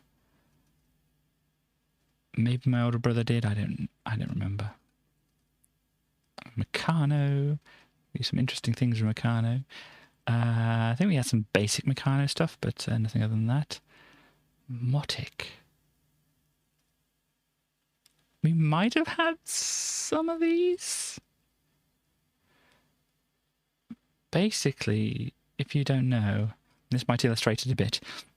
You had like a thing like this. This is like a square or cube chunk here. You've got a triangle kind of chunk here.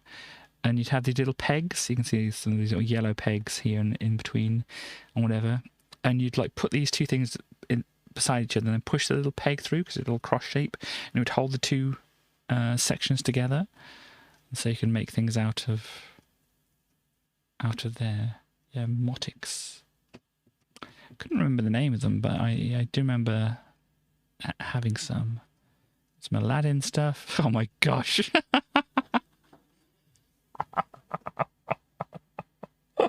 Oh gosh. Belle, Beast, you've had a bit of a bad hair day there, I think. Oh dear. Got some puppies down here though. Look at them. It's you every morning. Yeah. Oh gosh. Some Cindy, not Barbie, but Cindy. When you buy Cindy and Go-Go and Cindy's Cafe, you get a free Go-Go watch. So they called their dog Go-Go. Oh no, who was Cindy's boyfriend? Paul. But it's not just any Paul, it's Romance Paul. Ah, I don't know if there are any Cindy games. Obviously there were Barbie games because Chaos played a lot of them, but there you go. Wish I could be part of your world. Off-brand Cindy called Pepper. Gosh, wasn't Cindy already the off-brand Barbie? There we go. Barbie, she's got something special. Barbie, Teen Talk. We've got, wow. Hollywood hair. Extra long colour change hair. Or you could, it's just stenciled. So you'd never get this look this good yourself. Like horse carriage and stuff like that. And Ken. Gosh, Ken. This is very fancy looking. What do they call it? Holiday Cindy. Oh, this is Cindy, not this is away from Barbie back to Cindy. I mean, you may have been able to tell. I can't tell the difference between Barbie and Cindy here. And Paul. They have a little perfume counter. Free dance lesson. Just the one. Cindy on a bike. And we've got some Sylvanian families over here. A little Lockkeeper's Cottage, nice. A barge. Or canal boat. Rose of Sylvania. Traditional canal boat with a galley kitchen and bathroom. There are lots of places to stow things, including an anchor, bucket, washing line. There you go. The Slovenian families in their canal boat. Some more Barbie stuff. Barbie's shower and bath set. And Barbie's fancy bed set. Barbie's boat. My word. With a pool on it. Or very small pool at least. And then, what's it? Peppermint Rose. Cassie's house. Includes Cassie. Oh, there's Cassie, I think. Cassie. Some more Cassie stuff. Cassie does horse riding. David Sylvian from the band Japan. Yeah, I'm not terribly aware of who that is, but yeah, do not confuse those. But look at this, a Playmobil. Look at this. Amazing thing. Apparently this is... And these are separate things. Look at that. Did it turn around? Playmobil, 2-story house, 5 large rooms, balcony, terrace and summer lounge. Wallpaper includes mirrors and pictures, plus carpets, curtains. Gosh. Wait a minute. Plus carpets, curtains, 2 movable staircases, parent and child. This child is included. I didn't want it all of a sudden. And some Polly Pockets as well. Yeah. Never had any Polly Pockets. They look interesting though. Definitely have liked to had a little play around with one of those. And a big... Oh no, it's not a Polly Pocket. It's a Lucy locket because it's the bigger one. And you wouldn't want to wear that as a locket. Burger King hamburger meal for the kids once again. There. Oh gosh, some dress-up stuff here. Yeah, Sonic. Gosh, look at this design on here. That's an amazing design of a Sonic. And some puppy surprise. Oh no. And a little piggy surprise. Mother and 3 piggies. Which you can place in their tummy for safety. Oh dear, press the baby's tummies and hear them squeal with joy. Wow. Oh, it's a Pingu. Look at the Pingu. It's a very cute Pingu. And a Rupert, and a Bugs, and a Sonic. Sonic 2, specifically Sonic. Oh, it can stick in your car window and fade over time. It's a Silent Night hippo and chick thing. Kitty, kittens. Puppies and surprise. Yeah. They look and feel so real. My puppy loves me. Do they really look real? I wouldn't say they look real. Scamps. Look, that's a little scamp. Oh gosh, they look like they're ever always anxious, don't they? Like me. But let me just see. 18. Scamps. The walk and cuddle puppy which flaps its ears and barks as it walks on a lead. Remove the lead and it's a soft cuddly toy. So this is like a yeah, it looks like a hard plastic lead and you push it along and it just kind of maybe like jiggles to look like it's walking. Yeah, and here's the classic games. This is... What is that one? Game of Games. Okay, so this one didn't stand the test of time, I don't think. This is the Game of Games. It's not one I know of. Hangman, of course, you know, not specific to that kind of thing. Connect 4 obviously did stand the test of time, as well as Twister as well. Battleship, I mean, you can get various different versions of the Battleship. Kaplunk. Yeah, this is the old style Kaplunk. I think we had this one. There, Giggle Wiggle. Does anybody know about Giggle Wiggle nowadays? Of course, Jenga. Hungry Hippos. Mr. Pop. Oh no, Mr. Pop. Oh no, is Mr. Pop still a thing? It's frightening. And also, along the lines of Mr. Pop, we have over here Perfection, which we had one of these. Basically, you pushed the whole tray thing on the inside here down, set the timer, and when the timer reached the end, the whole tray would like shoot up. make a big noise and like throw all the bits out. So you had to set the timer, push it down, and then pick up all the little bits and put them in the right shape holes. And here, where are we? 14. Yeah, there we go. Sorry. Mousetrap. We had the Mousetrap as well. Obviously, another classic one. Operation. Definitely another classic one. Don't know if we had this ourselves or not. I remember playing it. We didn't have the Buckaroo, but I remember playing that as well. Frustration. Or is it Ludo or whatever? Is it the same game or not? I don't know. Downfall? Has this stood the test of time, Downfall? I don't know. And obviously I don't look at toys like this so much nowadays. Headache? Oh no. It's another Pop-O-Matic game.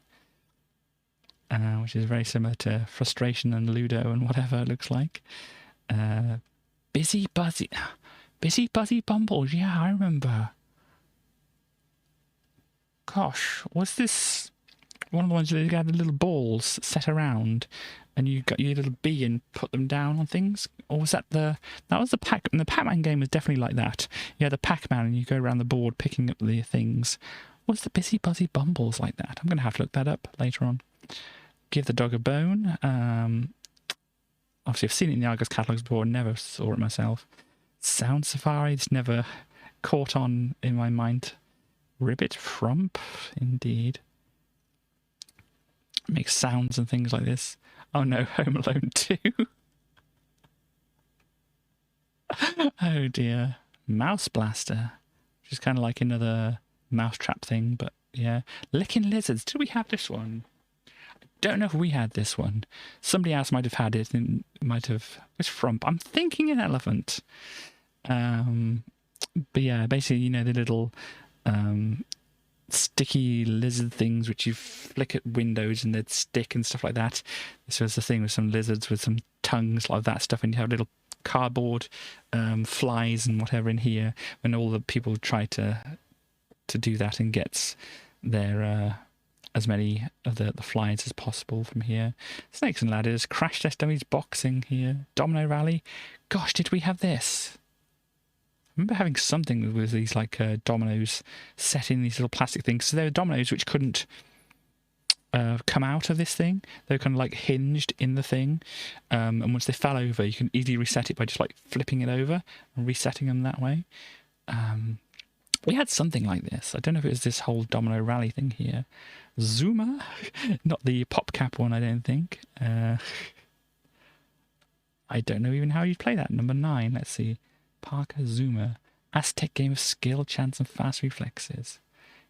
Everyone tries to grab the mystical Zuma sticks. Okay.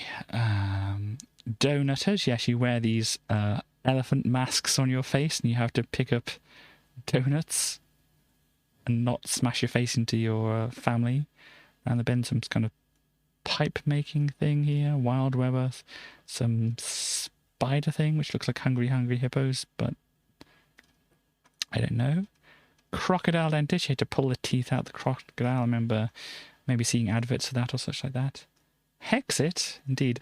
The Sonic the 2. The Sonic the 2? No, Sonic the 2. I did it again. Sonic 2. Basically, this was a thing called Kong Man, which they reskinned to be Sonic the Hedgehog. I had the original Kong Man version of this. But yeah, you set the timer. There's all this would start. Like you put batteries in it, and it would start automatically moving these things around. So these stairs would move. It's like the Screwball Scramble, but you'd flick the thing onto the stairs, and it would push the thing up here, roll around. You have to like flick it over the bridge because the bridge would be doing this. It was awfully noisy. There's lots of motors in here going whir, whir, whir, whir, and stuff like that. But you'd flick over here, you come up. Where would you go from there? I don't know. Maybe there's this. Was it this arm? No, this arm looks like it was up here. But you'd come over the bridge, you'd do something like you'd go in here and you'd come back out. Maybe there's a mechanism to do so. Then you'd fling the arm around because there's a magnet on it. It would drop you off here or something like that. And then this balloon would be going up and down. You have to attach to the balloon, go up, come across here. And this like platform here would like wobble backwards and forwards. You have to get into this hole here. And then in... no, it would come through here, come out of this hole. You have to wiggle it over here, and there was a magnet just going up and down behind this part, and it would like pull the ball up, and then you go into this part here when you had to, this thing was spinning around on the top like this, and you have to jump up and reach this magnet from there. Rock and roll maze, might have had, or my brothers might have had this. It's sort of like a screwball scramble, but you know, rock and roll. Big bug eater. Pop-up pirate, yeah, obviously people know about the pop-up pirate, I'm sure. Oh no, a cricket game. And screwball scramble, yeah, I had the screwball scramble. The original. Backfire. I never really understood what this was. This is basically like tennis or something like this, I don't know. Knock your block off. There we go, that's whatever that is. Leapfrogs, whack attacks, so whack-a-mole, but like a free-form placing things around there. Dream phone, yes, I never got to play with a dream phone. Yahtzee, I've played various versions of Yahtzee. I think my brother had a version of it, but you know, it involves too much counting up and doing things. It's much easier when a computer does it for you. Boggle, you never played any of that. Guess Who, yeah, we had Guess Who.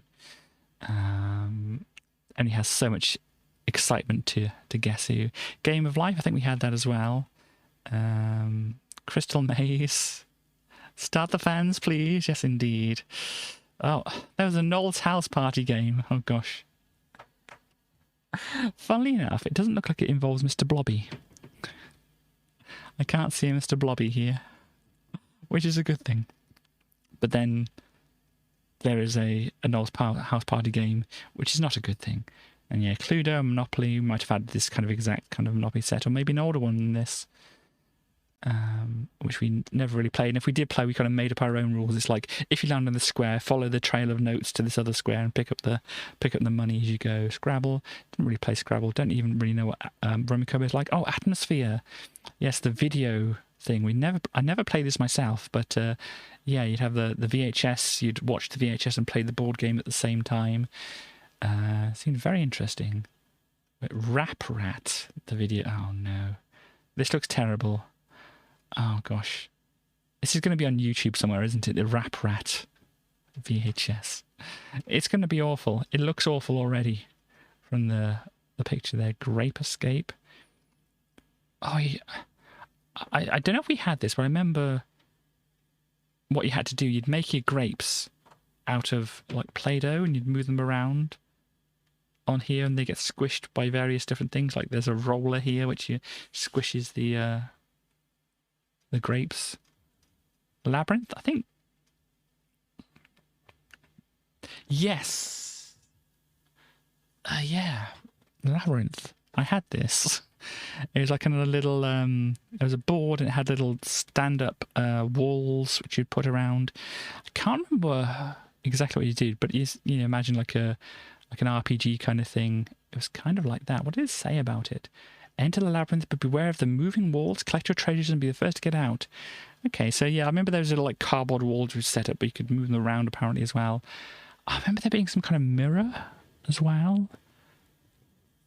Or some rotating fireplace, maybe something like that. Oh gosh.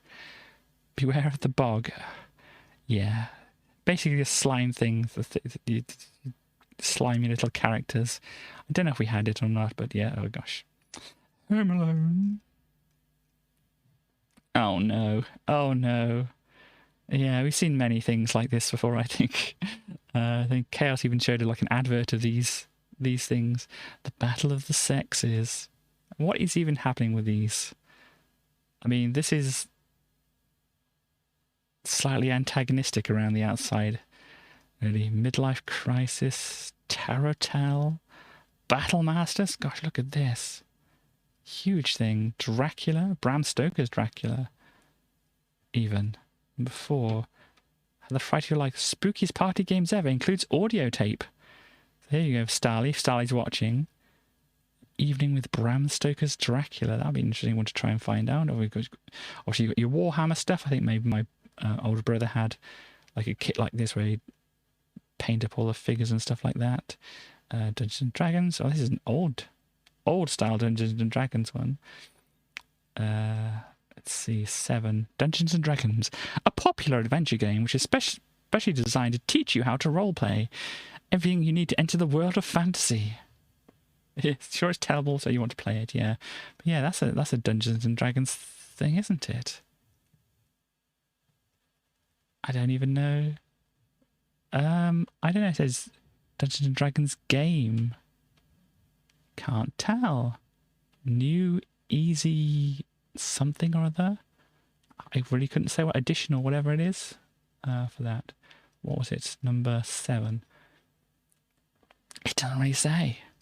But that's what it looks like. Set. Legend of Zagor. Who dare challenge me? Don't even know that one. 221B. Baker Street. Master Detective game. And Risk. Yeah. You know about Risk. I have a vague idea of Risk. Anyway. Countdown game. Notability. What is that? The Grand Rhythm and something game there. Pizzazz. I don't know. What's number 12? The Notability. It's on the other page, of course. No need to be musically gifted. Oh well. Simply play tunes on the baby grand piano and your friends have to name the tune. That's kind of an interesting idea. Just basically give you some notes and you play out the notes and it's like, oh, that's Beethoven or whatever. You got charades and things like that. Taboos, categories, balderdash, gestures. Around the world. This is Michael Palin thing. They made a board game from the Michael Palin series, and of course, Big Break, with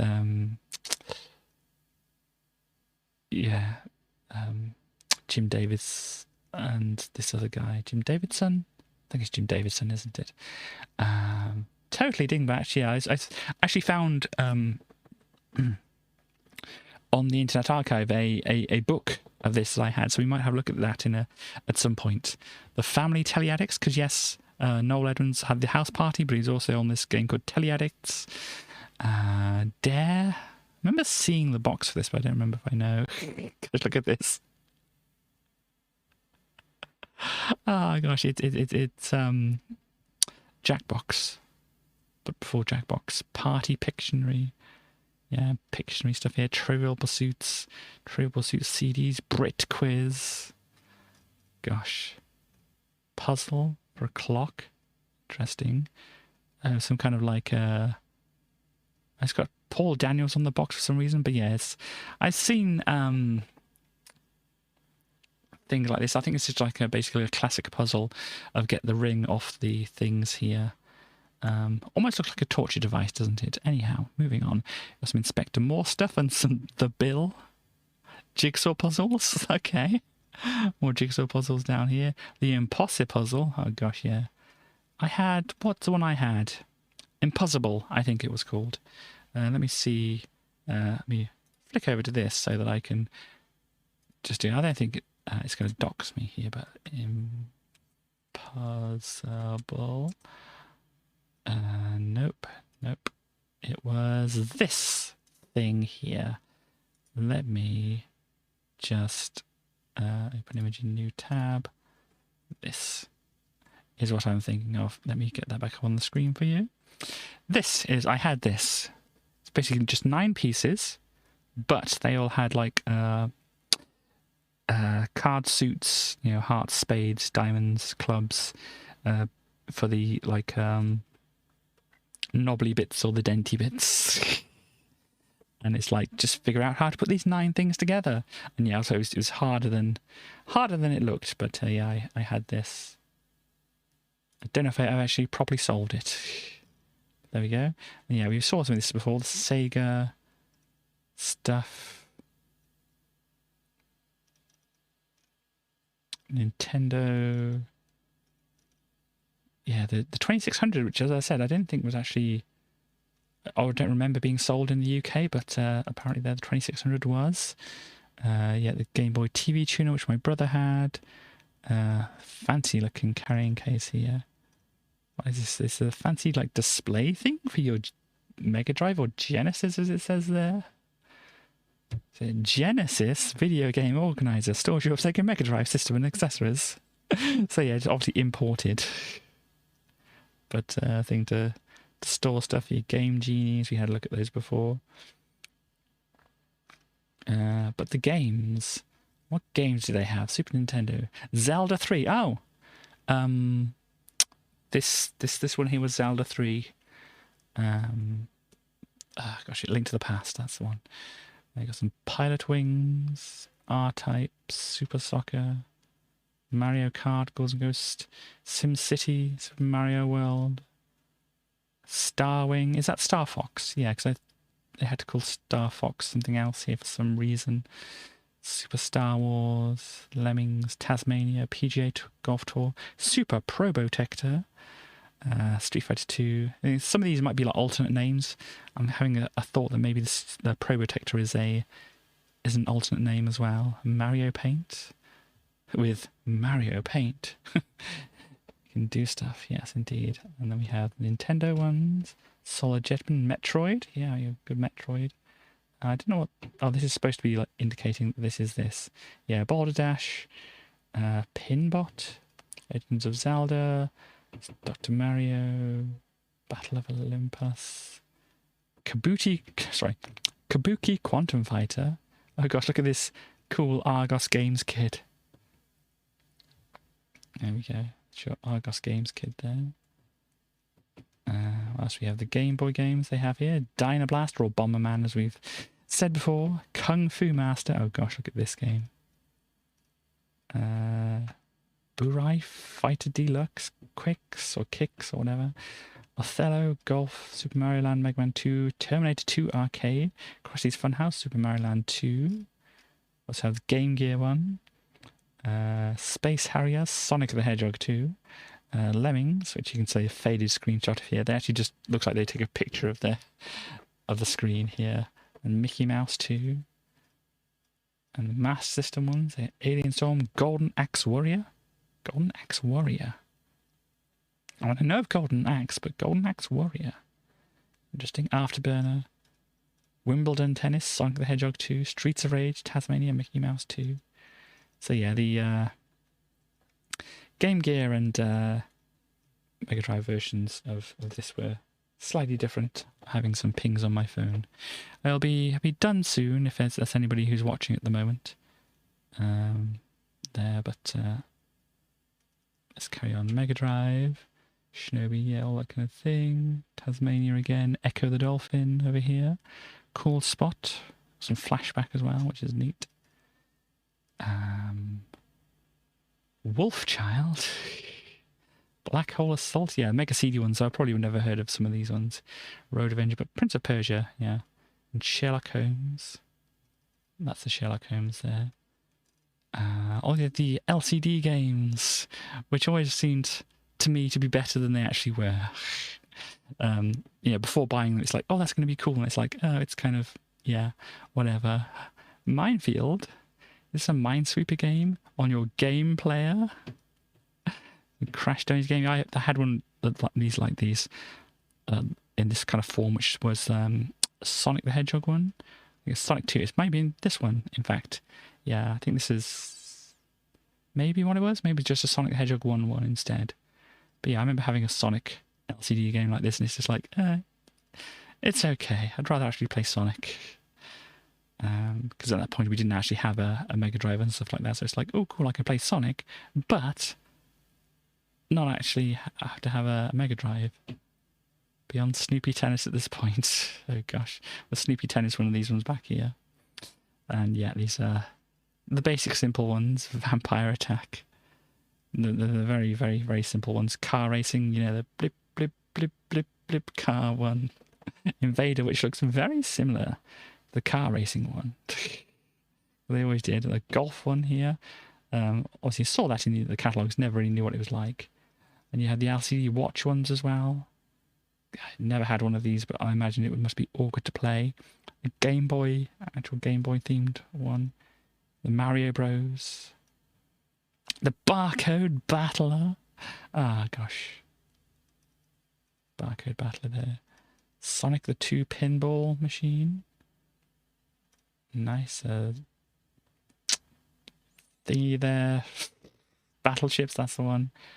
And that one is the Wizard. So it's like it's It's not saying it here. It's saying a stimulating electronic game incorporating 4 activities: Match Me, Music Maker, Breakout, and Hot Corners. Or Simon, as it might do as well. Electronic chess, I think. My parents had something like this. I tried to play it myself, but it's like, legally distinct Simon, indeed. Not that they need to be legally distinct from Simon. But yeah, here we go. This is the end of the magazine. There's a bunch of other stuff here. And yeah, that's it. And here they have the stalls and things like this. Obviously, as I said before, I was in... grew up in Evesham, and there we go. There's the Evesham store right there. This one in Epsom was in Spread Eagle Walk. My word, that's a name for a street, isn't it? But yeah. A bunch of them all, I think. It's in new stores. These are super stores around here. So yeah, there we go. If you're ever wondering where in the 1990s your Argos stores were, well, here you go. There's a bunch of names. Look, opening soon, Hinckley Inverness, Widnes, and a superstore in Chester as well. What is that? Credit brokers. Interesting. But yeah, there's your index and various other bits and pieces if you want to know about delivery and other things there. So yeah, there we go. That was the... we can go all the way to the top here. The Autumn and Winter 1993. Oh, I didn't sort the pages out properly, did I? That's not how you do it. That's how you do it. So yeah, it's supposed to be like this. I kind of messed up the pages. But anyway, this is the Autumn Winter of 1993 Argos Superstore catalogue. So I hope that's been an enjoyable thing for people to look at. But there we go. Let me just double check on some of the messages that I might be getting here. Don't think they're... Yeah. I will have a look at that later. Or maybe I'm trying to figure it out now. No. No. I'll have to figure that out later. I think I might already have an idea what it is, but... there we go. So yes, that is going to be it for the stream today. Let me just check my notes to say, yeah, I said in the past, if anybody's like started watching and whatever from earlier when I mentioned it, I have the PC Xbox Game Pass now, so I can look at whatever's on there. So if anybody here has any like recommendations or suggestions or stuff like that, I've got my Discord channel which has like the future games, so maybe you can pop them in there if you have any ideas. Like, oh Katie, I think you'd really like this, or Katie, I think you'd really hate this one. I think there's a cricket game on there. Oh gosh, I don't know if I'll end up playing it or not. Oh gosh, if I do, it's not going to be for very long. But anyhow, maybe it can redeem cricket. Maybe it can redeem cricket. But anyhow, yeah. So I've got that. I've tried a few things or whatever. So if anybody has any ideas, what spread eagle refers to heraldic eagle. Okay. Cricket is irredeemable. We shall see. Maybe someday somebody will make like a action cricket game, which is, a lot of fun. Who knows? But yeah, so as I said, currently I've had a look at the Bedrock version of Minecraft for the RTX. I've had a look at the River City Girl, which if you like the little, Streets of Rage, River City Ransom kind of games, then you'll probably like that. Need for Speed Most Wanted, which I had on the PlayStation 3, which I'm kind of like reliving and stuff like that. And they have a bunch of other Need for Speed ones on there. Look, Katie, really need to lean a common names, oh dear. But yeah, the having fun racing around there. So they have other ones as well. So maybe I'll have a look at those. Maybe I'll stream some of them. Maybe I won't. It's just whatever. I finally started playing Skyrim after however many years, because it never really seemed worth the money they were asking for it. And it's like, no, you can just download it and play it. It's like, cool, I'll do that. See how far I stick with it and stuff like that. I already think I'm going to get too much stuff to carry around with me and go, but I need that book and stuff like that. anyhow. But yeah, so any of those you think, oh cool, I'd actually want to watch you play that, obviously let me know. As I said, otherwise I'll just play them on my own and stuff like that. You've probably seen like billions of people play Skyrim by this point anyway, so you probably wouldn't necessarily want to see anybody play that. But obviously we've got Alien Isolation that's on there, which Starly has requested, which we will have a look at. There's another Resident Evil game on there, not the one that Starly requested, not the big lady one, but there is another Resident Evil on there. So we'll see how the Alien Isolation one goes, and maybe we can have a look at that one if it goes to people's liking, I suppose. Because the things that are going to get me in kind of games like that is going to be like body horror stuff or jump scares. Because, you know, humans react to jump scares. If something pops up here, you're going to go, whatever, like that. It's just the nature of human beings to be like, gosh, is that a tiger? And whatever. So, you know, jump scares are going to make me maybe flinch or whatever. Understandable. Going to be biased. You love Alien Isolation. Cool. So yeah, jump scares are going to do that because you know, it's like don't blink, don't blink, don't blink, don't blink kind of thing. You know, it's a bodily reaction that humans have. So and as I said, the body horror stuff in certain circumstances is okay, but other times it's, you know, it can be a bit and whatever. But other than that, it's like suspense. It's like suspense. Let me tell you a secret, I'm always anxious. Or something like that. So I don't think anxiety and suspense are the same thing, but, you know. Yeah, there we go. So we'll have a look at that and whatever. I think that's all the things that I need to say. Apart from we need to do a couple of things. First off, we can talk to Tracy. See what Tracy's view of the day is. My view of the day is it starts with the sun being over there, then the sun goes up over there, here, the sun goes over that way, and then the moon comes. Well, the moon doesn't necessarily come up when the sun goes down. That happens in Minecraft. That doesn't really happen necessarily in real life. But the moon can be like up there, kind of hanging around, but it's like dark, and you can see stars sometimes when it's not too bright outside and stuff like that. But that's my view of the day. It works. So Starly wants to ask you, what is your favourite pub name? Oh, gosh, I don't really know many pub names.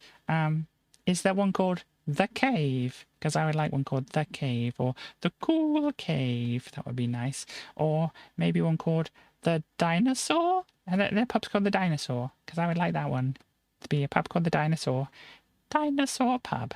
And that would be good, because I think I would feel welcome. And then another one called The Cave, I would feel welcome there too.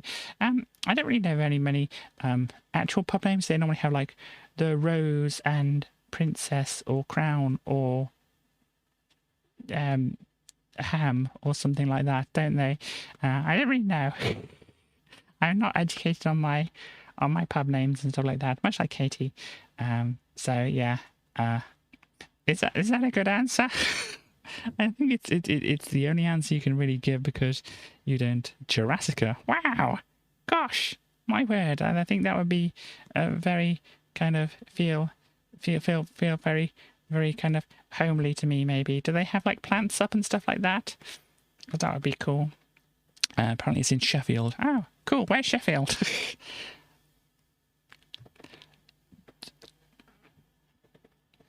Don't worry about it. Don't worry about it, indeed. Sheffield is in a place. Sheffield is a place. Relative to other people. It's dinosaur themed, apparently, Tracy. Wow! That's amazing. That seems pretty cool. Do you think they'd let a little dinosaur like me go along and just hang out with the other dinosaurs? Because I don't really do hanging out with other dinosaurs so much. Sometimes it's good, sometimes it's not so good. So yeah. Anyhow. So yeah. How did you feel about the fireworks in Minecraft? Oh, they were cool. They were cool. Stanley said they're sure they would enjoy you being there. Cool. well, I don't know. I'd have to get over my anxiety and stuff like that, as you can imagine.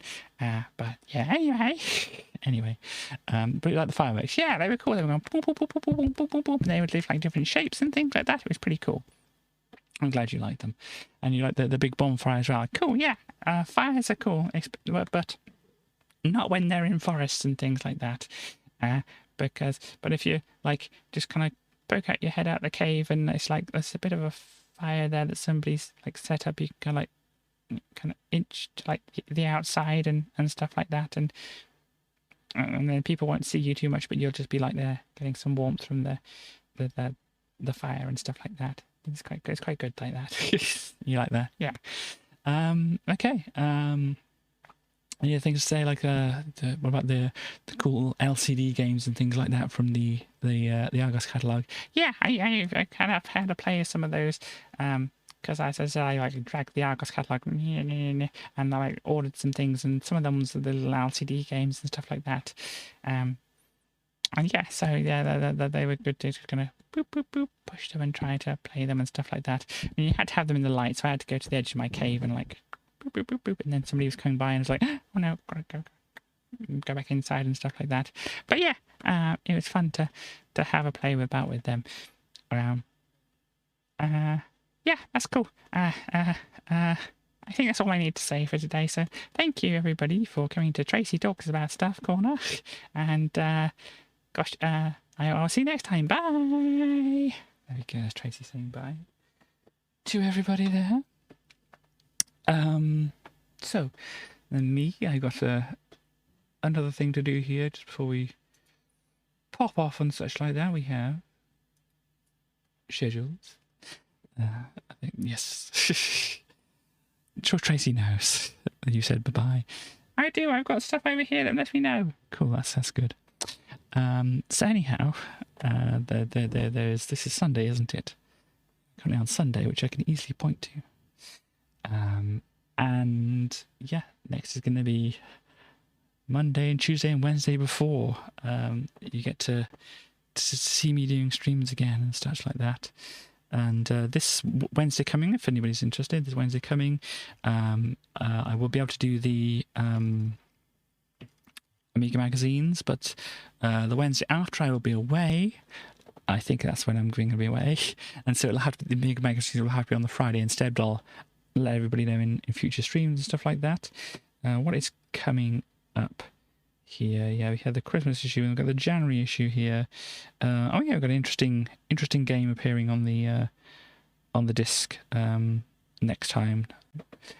So I'm sure people will be interested in seeing what that's like. But yeah, between now and then we have all these other people up here. Let me do a shout out to the people who are on the list here.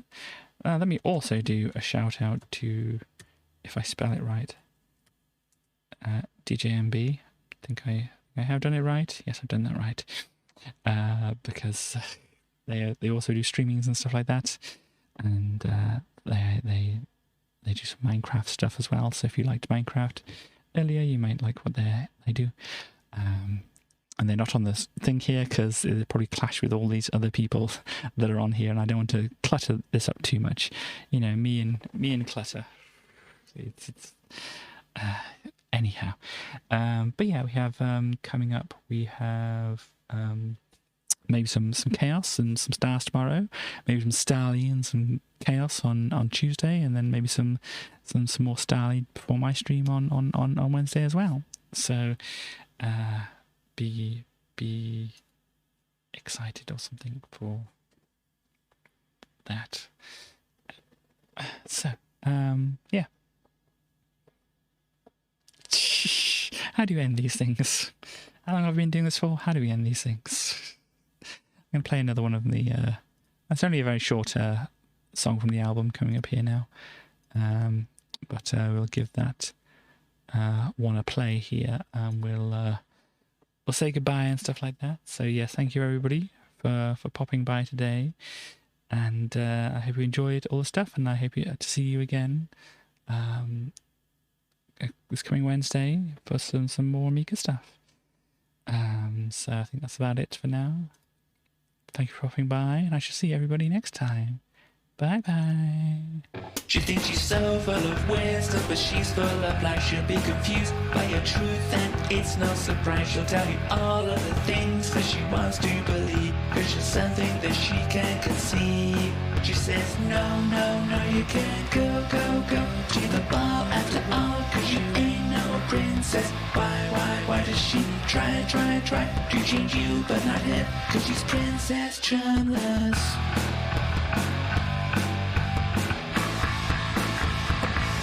She thinks she's so full of reason, but she's full of it. She'll spin her tails full of lies and lure you into her pit. She'll drag you down to her level, into her cesspool.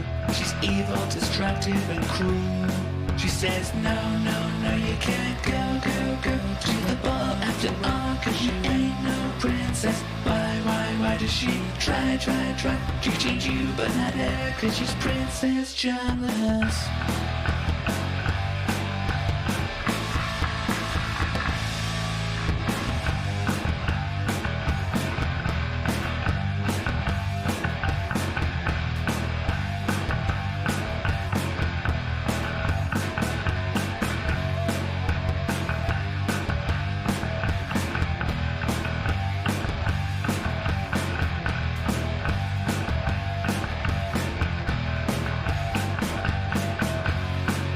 Says no, no, no, you can't go to the ball after all, cause you ain't no princess. Why does she try to change you, but not her, cause she's Princess Charmless. Hey, I'm a way coming through despite you, cause I am a princess. No, you can't show me your way, not today, cause you're cruel and charmless.